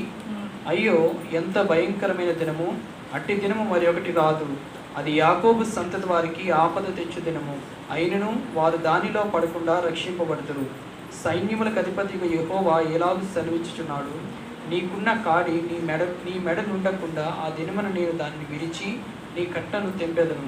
ఇకను అన్యులు యాకోబు సంతతి వారి చేత దాస్యము చేయించుకొనరు. గాని వారు తమ దేవుడైన యెహోవానగు నేను వారి మీద రాజుగా నియమించు దావీదును సేవించుదురు. మరియు యెహోవా సెలవిచ్చినదేమనగా, నా సేవకుడైన యాకోబు భయపడకుము, ఇశ్రాయేలు విస్మయం అందకుము. నేను దూరమున నుండి నిన్నును చెరలోనికి పోయిన దేశము నుండి నీ సంతానపు వారిని రక్షించుచున్నాను. బెదిరించువాడు లేకుండా యాకోబు సంతతి తిరిగి వచ్చి నిమ్మరించి నెమ్మది పొందును. యెహోవా వాక్కు ఇదే, నిన్ను రక్షించుటకు నేను నీకు తోడైయున్నాను. నిన్ను చెదరగొట్టిన జనములన్నిటినీ నేను సమూల నాశనము చేస్తును, కానీ నిన్ను సమూల నాశనము చేయను. అయితే ఏమాత్రము నిర్దోషినిగా ఎంచుకున్ననే నిన్ను మితముగా శిక్షించుదును. ఇక్కడ 7వ వచనంలో కిందేముంది? అట్టి దినము మరి ఒకటి రాదు, అది యాకోబు సంతతి వారికి ఆపద తెచ్చు దినము. అయినను వారు దానిలో పడకుండా రక్షించబడతారంట.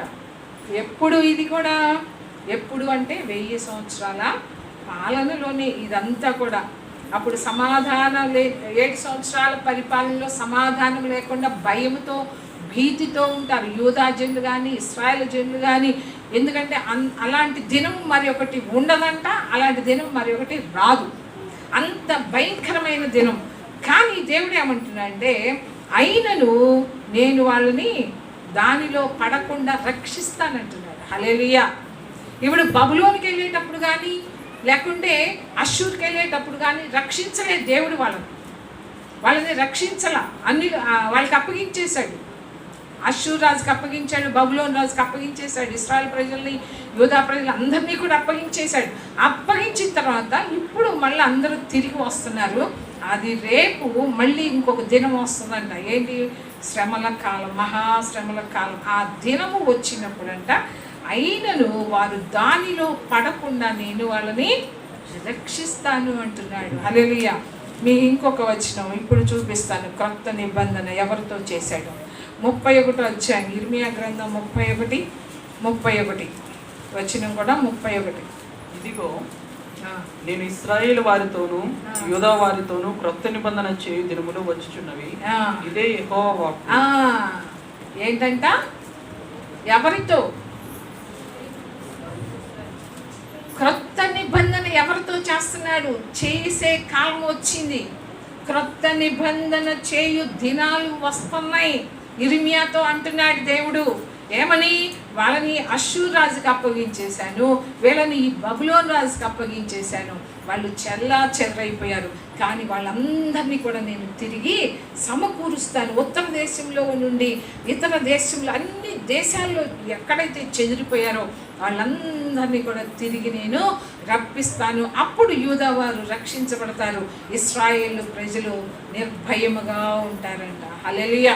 అప్పుడు ఆ రాజు పరిపాలన చేస్తాడు. క్రొత్త నిబంధనలోకి ఇంకా రాలా ఇశ్రాయేల్ ప్రజలు కానీ యూదా ప్రజలు కానీ, ఇంకా క్రొత్త నిబంధనలోనికి రాలా. క్రొత్త నిబంధనలోనికి వచ్చిన మొట్టమొదటి వాళ్ళు ఎవరంటే మనమే. ఎవరు? మనం. ఎలా వచ్చాం? మనం ఎలా వచ్చాం?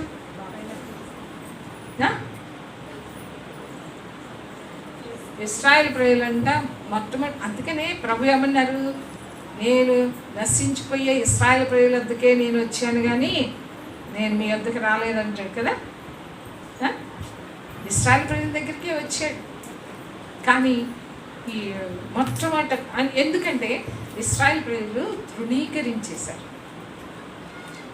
రోమా పత్రిక చూడండి, ఇది చదువుదాం మొత్తం 31 వచ్చిన చదవండి. ఇంకా అది ఐగుప్తులో నుండి వారిని రప్పించుటకై నేను వారిని చేయి పట్టుకునే దినమున వారి పితరులతో నేను చేసిన నిబంధన వంటిది కాదు, నేను వారి పెనిమిటినైనను వారు ఆ నిబంధనను భంగం చేసుకునేది, ఇదే యెహోవా వాక్కు. ఈ దినములైన తర్వాత నేను ఇశ్రాయేలు వారితోనూ యూదా వారితోనూ చేయబో నిబంధన ఇదే, వారి మనస్సులలో నా ధర్మ విధి ఉంచెదను, వారి హృదయం మీద దాన్ని వ్రాసెదను, యెహోవా వాక్కు ఇదే. నేను వారికి దేవుడినైందును, వారు నాకు జనులగుదురు. వారు మరి ఎన్నడను యెహోవాను గూర్చి బోధనుందుము అని తమ పొరుగు వారికి గాని తమ సహోదరులకు గాని ఉపదేశము చేయరు. నేను వారి దోషములను క్షమించి వారి పాపములను ఇక ఎన్నడను జ్ఞాపకం చేసుకున్నాడు గనుక అల్పులేమి గనులేమి అందరూ నన్ను ఎరుగుదురు, ఇదే యెహోవా వాక్కు. హల్లెలూయా. హెబ్రీయులకు రాసిన పత్రికలో ఉన్న ఆ మాటలన్నీ కూడా ఎక్కడి నుంచి వచ్చినాయి? ఇర్మియాతో దేవుడు చెప్తున్నాడు. ఇర్మియాతో దేవుడు చెప్తున్నాడు. ఏమని చెప్తున్నాడు?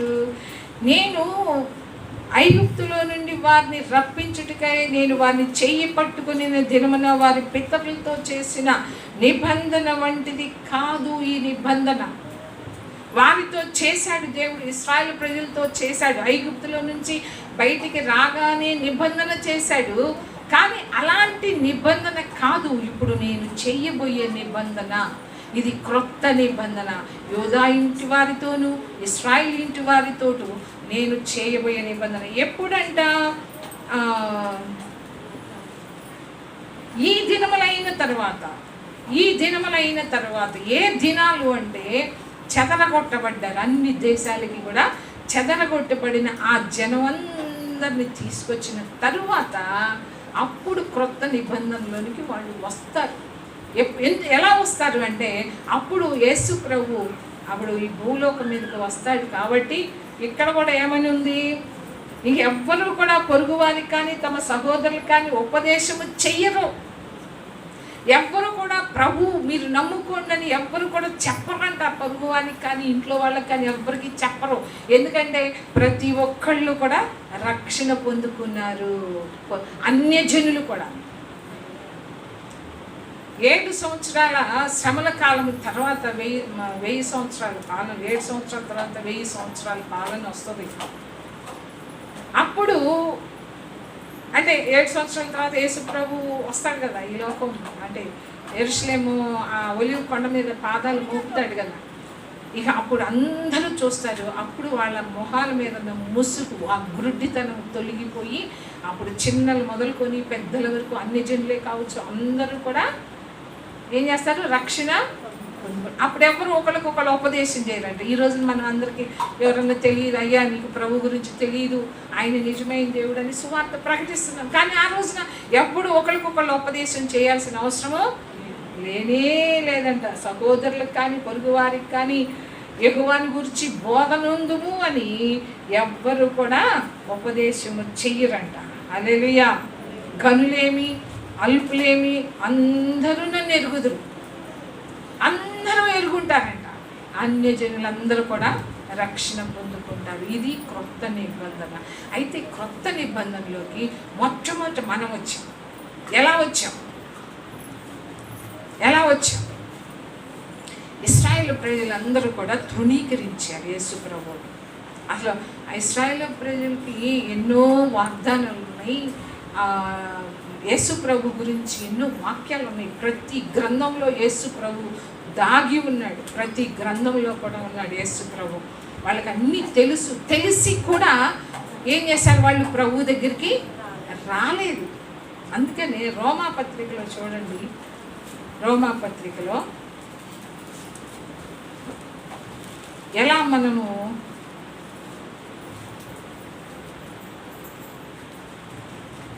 12 వచ్చిన 11 అధ్యాయము 12. వారికి రోషము పుట్టించుటకై వారి తొట్రుపాటు వలన అన్ని జనులకు రక్షణ కలిగింది. హల్లెలూయా.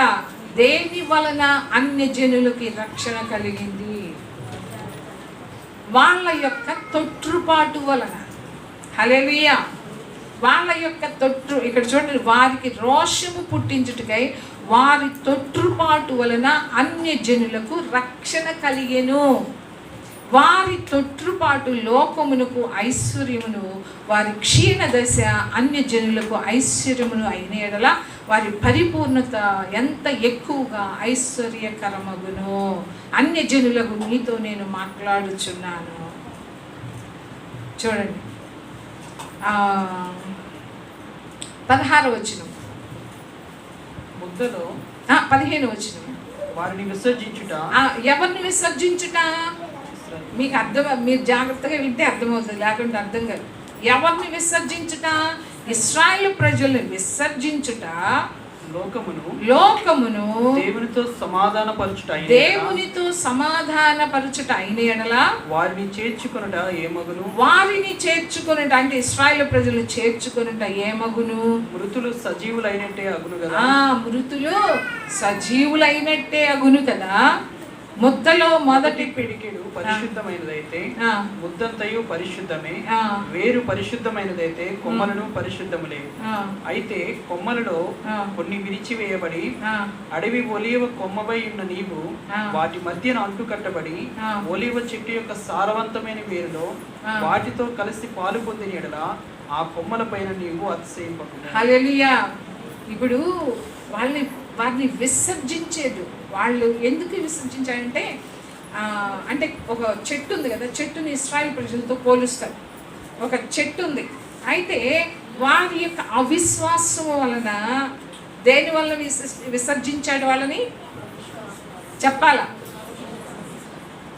వారి యొక్క అవిశ్వాసాన్ని బట్టి, వారి యొక్క అవిధేయతను బట్టి. ఎందుకు అవిశ్వాసం? దేవుడు చెప్పిన మాట మీద వాళ్ళు విశ్వాసం ఉంచలేదు. ఇశ్రాయేలు ప్రజలు దేవుడు చెప్పిన మాటల మీద విశ్వాసం ఉంచలేదు, నమ్మలేదు, అవిధేయులుగా ఉన్నారు. ఇక్కడ దేవుడు అన్నాడు,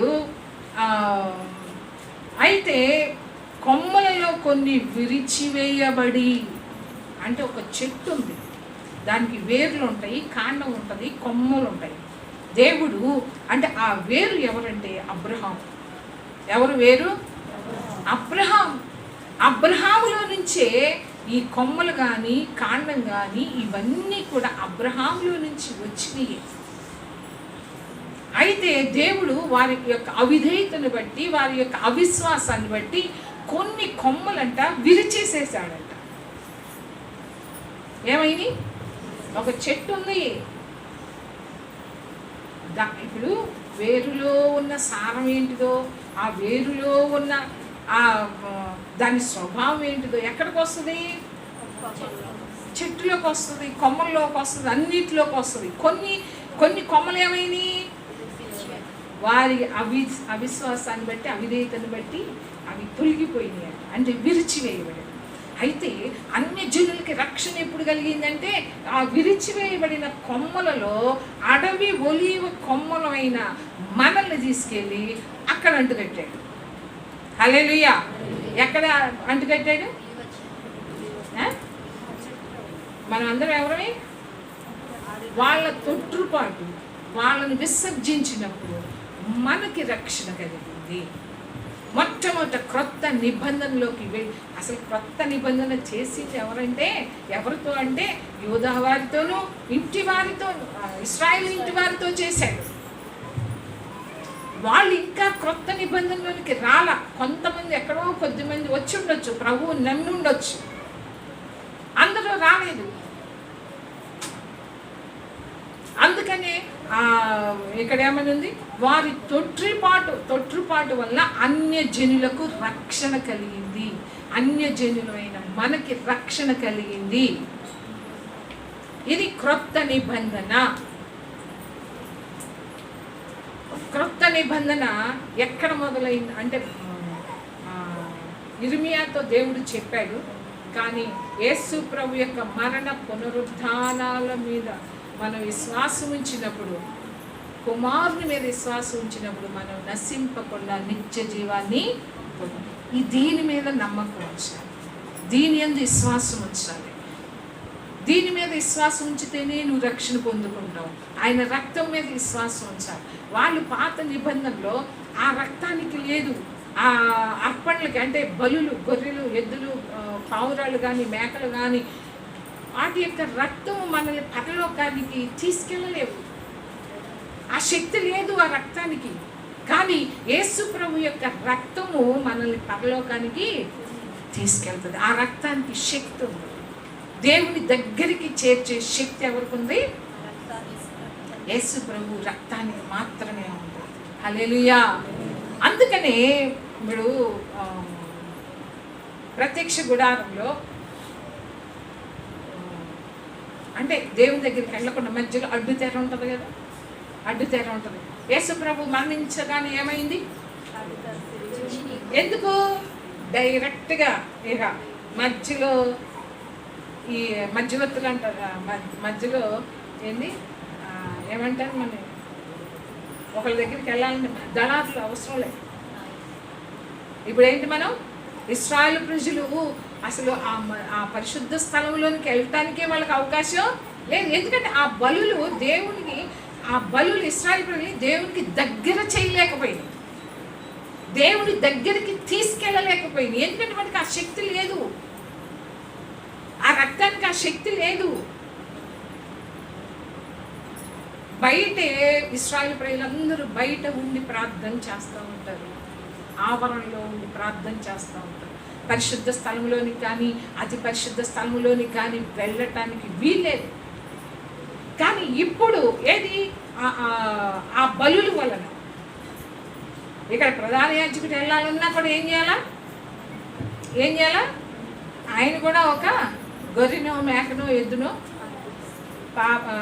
పాప క్షమాపణ నిమిత్తం ప్రాయశ్చిత్తం చెయ్యాలి, తీసుకొని వెళ్ళాలి. కానీ యేసు ప్రభు, అందుకని ఇక్కడ ఉంటుంది కదా, అక్కడ హెబ్రీయులకు రాసిన పత్రికలో ఉంటుంది. అంటే ఆయన కూడా అర్పించటానికి ఏమైనా ఉండాలి కదా అని ఉంటుంది వాక్యంలో. ఆయన అర్పించటానికి ఏముంది? ఆయన రక్తమే. ఇప్పుడు ఇక్కడ ప్రత్యక్ష గుడారంలోనికి ప్రధాన యాజకుడిగా వెళ్ళి అర్పణలు బలులు అర్పించాడు. కానీ నిజమైన గుడారంలోనికి ఎవరు వెళ్ళారు? నిజమైన గుడారంలోనికి ఎవరు వెళ్ళారు? యేసు ప్రభు వెళ్ళాడు. ఆయన మాత్రమే వెళ్ళగలడు ఆ గుడారంలోనికి. ఆయనతో పాటు మనల్ని కూడా తీసుకెళ్తాడు. ఆ శక్తి ఉంది ఆ రక్తంలో. ఈ బలులు, ఈ గొర్రెల ఈ బలులు, ఈ అప్పల వల్ల ఆ శక్తి లేదు వాటిల్లో. మనల్ని తీసుకెళ్ళలేవు పరలోకాన్ని, దేవుని దగ్గరకు తీసుకెళ్ళి. ఈ రోజున మనల్ని యేసు ప్రభు ఆ గుడారంలోనికి వెళ్ళాడు, మనల్ని కూడా తీసుకెళ్తాడు. హల్లెలూయా. ఆయన రక్తంలో ఆ శక్తి ఉంది. ఇది నమ్మితే దీని యందు విశ్వాసం ఉంచాలి. కుమారుని యందు విశ్వాసం ఉంచువాడు నశింపక నిత్య జీవము పొందుతాడు అని చెప్పి ఒక నిబంధన చేస్తున్నాడు. దాన్ని నువ్వు విశ్వసిస్తే, ఇశ్రాయేలు ప్రజలు విశ్వాసం ఉంచలేదంట, దేవుని మాట మీద వాళ్ళు విశ్వాసం ఉంచలేదు. కాబట్టి వాళ్ళు నశించిపోయారు, వాళ్ళు విశ్రాంతిలో ప్రవేశించలేకపోయారు. కానీ మనకి గొప్ప ధన్యత ఇచ్చాడు. వాళ్ళ తొట్టుపాటు, వాళ్ళు కొద్దిసేపు దేవుణ్ణి వాళ్ళు అంగీకరించలేదు, వాళ్ళు విసర్జించారు. వాళ్ళు విసర్జించటాన్ని బట్టి మనకేమైంది? మనకి రక్షణ కలిగింది. అయితే ఇప్పుడు విశ్వాస సంబంధులే, విశ్వాసం గల అబ్రహాంతో కూడా కుమారులని పిలుస్తున్నారు కదా వాక్యంలో. ఇప్పుడు నువ్వు అంటు కట్టబడ్డావు కాబట్టి ఆ ఏరులో నుంచి ఏదైతే వస్తుందో, ఏ జీవం వస్తుందో, ఏ సారం వస్తుందో, ఏ వాగ్దానాలు ఉన్నాయో అవన్నీ కూడా ఎవరి? చెప్పండి, గట్టిగా చెప్పట్లేదండి. మీకు అర్థం కాలేదా? నువ్వు అంటు కట్టబడ్డావా? అసలు అంటు కట్టబడ్డారా? అది కూడా చెప్పట్లేదు.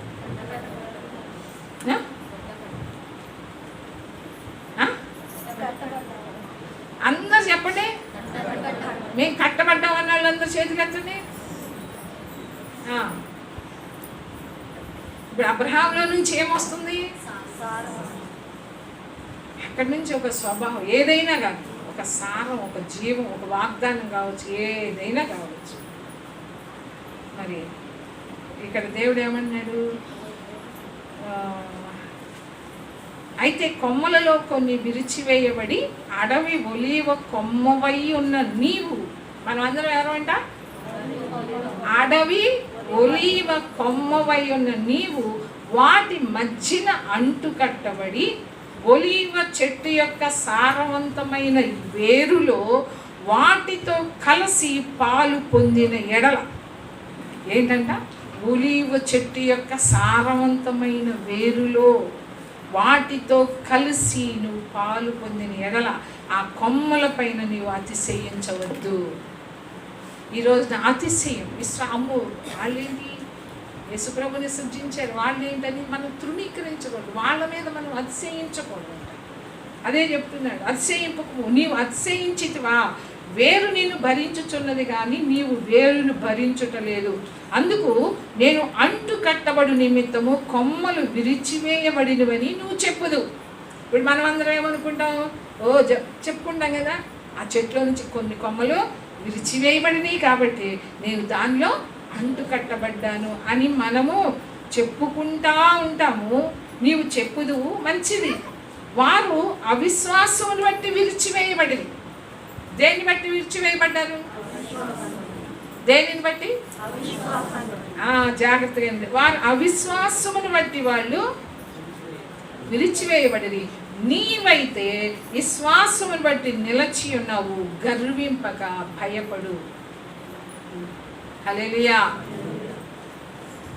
వారు అవిశ్వాసమును బట్టి వాళ్ళు విరిచివేయబడ్డారు కానీ నీవు విశ్వాసమును బట్టి నిలచి ఉన్నావు, గర్వింపక భయపడము. దేవుడు స్వాభావికమైన కొమ్మలను విడిచిపెట్టని ఎడల నిన్నును విడిచిపెట్టడు.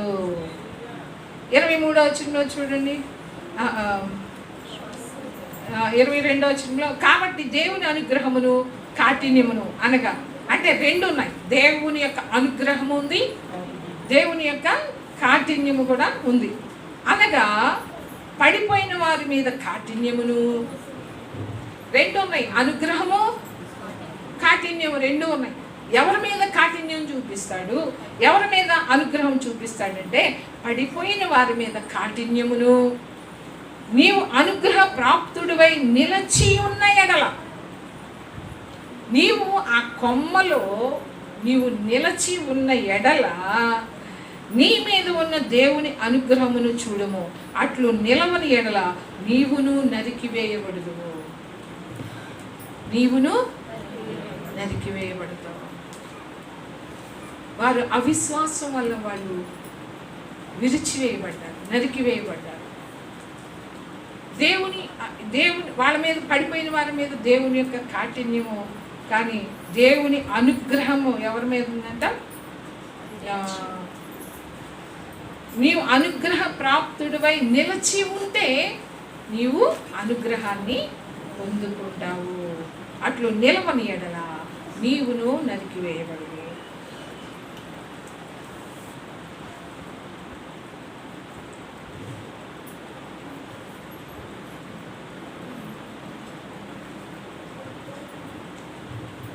ఇప్పుడు చెప్పండి, ఇప్పుడు ఆ సాహం అంటే, ఆ జీవం అంటే, ఆ స్వభావం రావాలి. ఆ ఏరులో నుంచి నువ్వు నేను ఆ చెట్టులో అంటుగట్టబడితే అబ్రహాం యొక్క క్రియలు మనకి రావాలా వద్దా? దేవుడు ఏమంటున్నాడు? ఒక చోట ఎక్కడ ఉంటుంది కదా, యోహాన్ పత్రికలు అనుకుంటా కదా, మేము మా తండ్రి అబ్రహాము అని చెప్పుకుంటున్నారు. ఏమని చెప్పుకున్నారు? అప్పుడు ప్రభు ఏమంటారు? 8వ అధ్యాయం, యోహాను సువార్త 8వ అధ్యాయం 39వ వచనం. అందుకు వారు ఆయనతో, మా తండ్రి అబ్రహాము అని.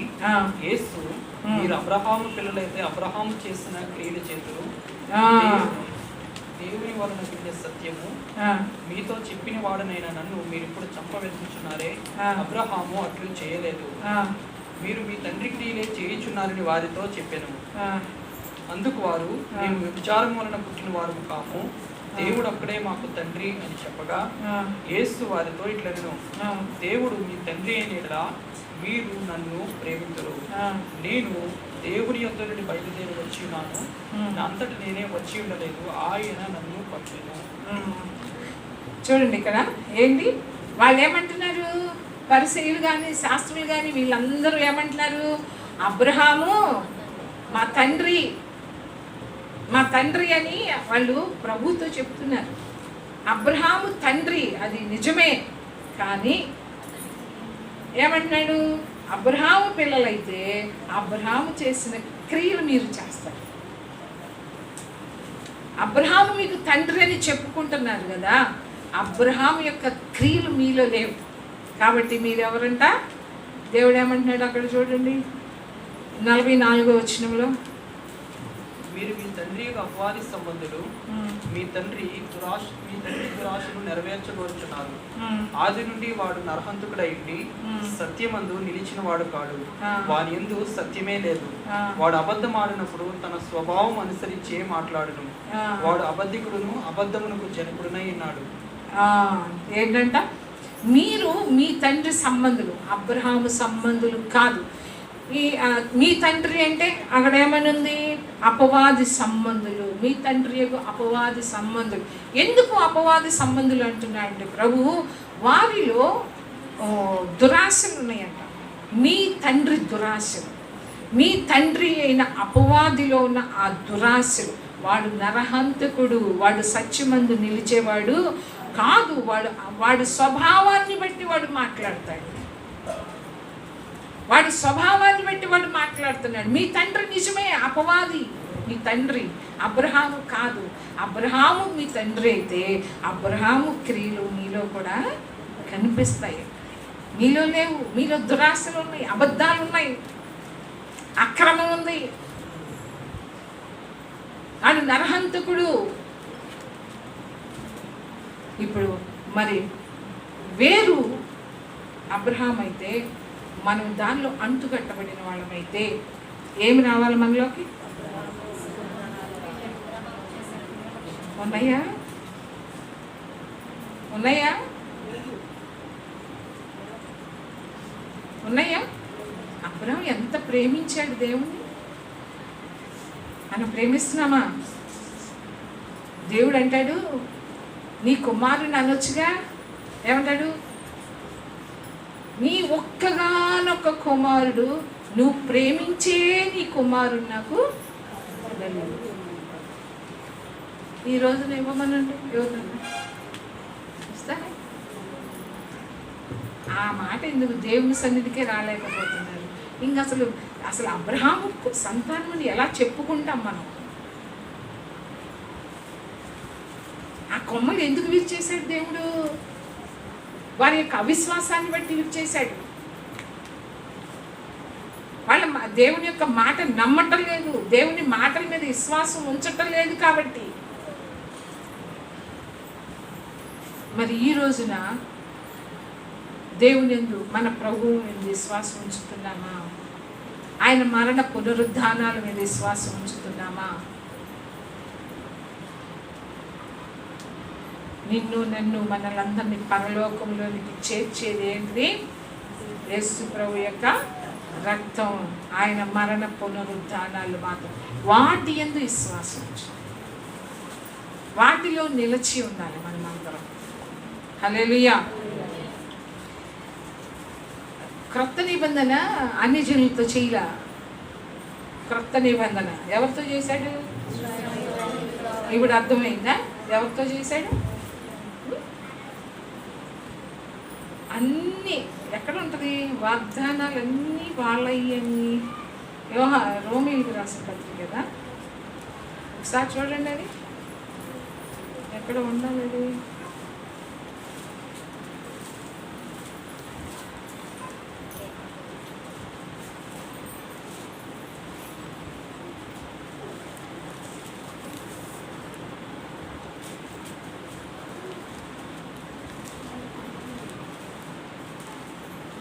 వాగ్దానాలు అన్నీ కూడా వాళ్ళని ఉంటుంది.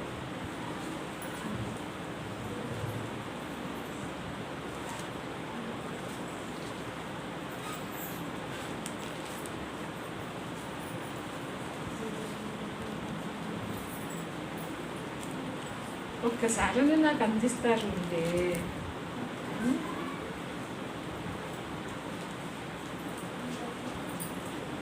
సరే తర్వాత నేను చూసి చెప్తాను. నేను నిన్న ఇప్పుడు చూశాను, అన్నీ వాళ్ళయేనంట, అన్నీ ఇశ్రాయేల్ ప్రజలయ్యే. కానీ వాళ్ళ తొట్టుపాటును బట్టి మనందరికీ కూడా రక్షణ వచ్చింది. నిబంధనలు అన్నీ వాళ్ళయే. క్రొత్త నిబంధన కావచ్చు, పాత నిబంధన కావచ్చు, అన్నీ ఎవరయ్యే? క్రొత్త నిబంధన నేను చేయబోతున్న ఆ దినములైన తర్వాత నేను యోధా ఇంటి వారితోనూ ఇశ్రాయేల్ ఇంటి వారితో నేను ఒక క్రొత్త నిబంధన చేయబోతున్నా. కానీ మొట్టమొదటి వచ్చింది మనమే. ఇంకా ఇశ్రాయేల్ ప్రజలు ఎవ్వరూ కూడా ఆ క్రొత్త నిబంధనలోనికి రాలా. ఎప్పుడు వస్తారు వాళ్ళందరూ? ఎప్పుడు వస్తారు? 7 సంవత్సరాల శ్రమల ముగింపు అయినప్పుడు 1000 సంవత్సరాల పాలన, అప్పుడు వాళ్ళు ఈ క్రొత్త నిబంధనలోనికి వస్తారు. అప్పటిదాకా వాళ్ళ మీద ఉన్న ఆ ముసుగు తీసివేయబడదు. అప్పటి వరకు వాళ్ళ గురుడితనంలో నుంచి బయటికి రారు. అప్పుడు అందరూ రక్షణ పొందుకుంటారు, చిన్నపిల్లల నుంచి పెద్దవాళ్ళ వరకు. అప్పుడున్న అన్ని జనులు అందరూ కూడా రక్షణ పొందుకుంటారు. అప్పుడు మన ప్రభు పరిపాలన చేస్తాడు. ఆ 1000 సంవత్సరాల్లో మన ప్రభు ఏం చేస్తాడు?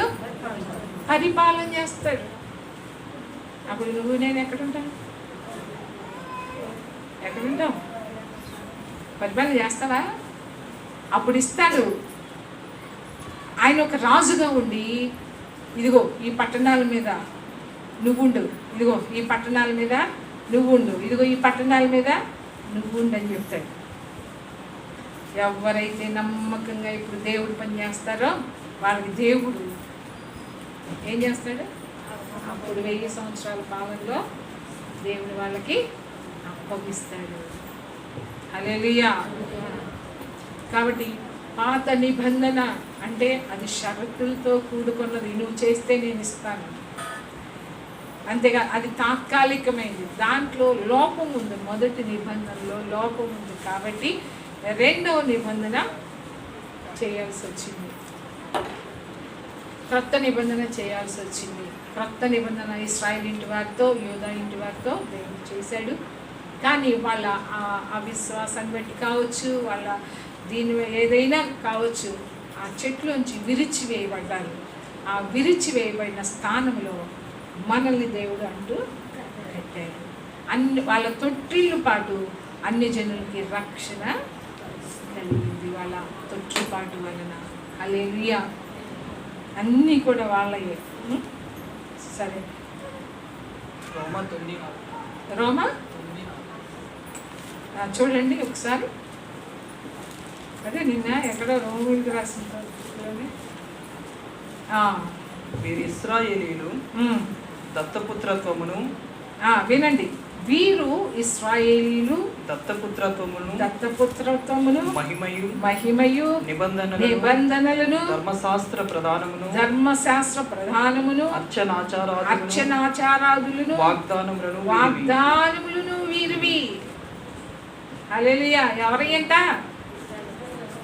ఎవరి? ఇశ్రాయేలు ప్రజలు. కానీ నువ్వు నేను దాంట్లో అంటు కట్టబడితే ఇవన్నీ కూడా దత్తపుత్రత్వం కూడా ఎవరిది అయిపోతుంది? మనం ఎవరు అయిపోతాం? దత్తపుత్రత్వం కూడా ఇశ్రాయేల్దే. ఇశ్రాయేల్ మనం అనుకుంటాం కదా, అదే 8వ అధ్యాయం రోమీయులకు రాసిన పత్రిక 8:15 ఉంటుంది కదా, దత్తపుత్రాత్మను పొందితిరి అంటే మనల్ని అందరినీ కూడా, మనం అంటే ఇశ్రాయేల్ ప్రజల్ని దత్తపుత్రత్వము, మహిమ వాళ్ళయే, నిబంధనలు వాళ్ళయే, అర్చనాచారాలు వాళ్ళయే, వాగ్దానాలు కూడా వారియే.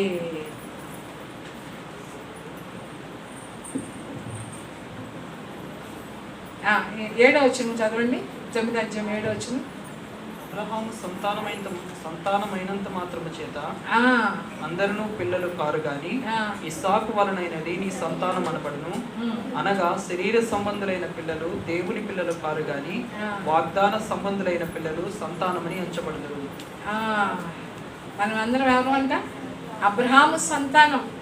అబ్రహాము సంతానం అంటే శరీర సంబంధులైన పిల్లలు దేవుని పిల్లలు కాదు, ఆత్మ సంబంధమైన పిల్లలు. ఇస్సాకు వలన అయినదే నీ సంతానం. ఇస్సాకులో నుంచి యేసు ప్రభు వచ్చాడు. కాబట్టి అబ్రహాము మా తండ్రి అని చెప్పుకోవద్దు. ఎవరు చెప్పుకోవాలి? ఆ క్రియలు. అబ్రహాం మొట్టమొదట విశ్వాసం ఉంది, ప్రేమ. అంతగా దేవుని ప్రేమించాడు, విధేయత చూపించాడు, విశ్వాసం ఉంది అన్ని విషయాలలో. అందుకని అబ్రహాంకి ఇచ్చిన వాగ్దానంలో నుంచే మిగతా వాగ్దానాలన్నీ కూడా దానిలో నుంచి వచ్చినాయే. వాగ్దానాలన్నీ కూడా అబ్రహామును బట్టే మొత్తం. ఇది ఒక్క అబ్రహామును బట్టే ఈ వాగ్దానాలు కావచ్చు, నిబంధనలు కావచ్చు, ఇవన్నీ కూడా అబ్రహామును బట్టే ఇచ్చాడు దేవుడు. నీ యందు సకల జనులు ఆశీర్వదించబడతారు. కాబట్టి క్రొత్త నిబంధనలన్నీ ఏదైనా ఇశ్రాయేలు ప్రజలదే, కానీ వారి తొట్టుపాటు వలన మనకి గొప్ప ధన్యతనిచ్చాడు దేవుడు. మనం అంటుకట్టబడిన వాళ్ళంగా నీవు కనుక విశ్వాసంలో నిలబడలేకపోతే నేను కూడా నరికివేయబడతాం, విసర్జించబడతాం. ఇశ్రాయేలు ప్రజలు కూడా వాళ్ళ యొక్క అవిశ్వాసాన్ని బట్టి, వాళ్ళ యొక్క అవిధేయతను బట్టి వాళ్ళు విసర్జించబడ్డారు. అలా మనం ఉండొద్దు. మనము ఆ చెట్టులో, అంటే దానిలో అంటుకట్టబడి ఆ వేరులో ఉన్న ఆ జీవము, ఆ సారము కలిగి, దానిలో నుంచి ఏ వాగ్దానాలు వచ్చినాయో, దాంట్లో నుంచి ఏ నిబంధనలు ఉన్నాయో అవన్నీ కూడా అబ్రహాము సంతానముగా విశ్వాస సంబంధులు, విశ్వాసం గల అబ్రహాముతో కూడా వారసులు. అలాంటి కృప దేవుడు మనందరికీ దయచేయగా. ఆమె ప్రార్థన చేసుకుంటాం.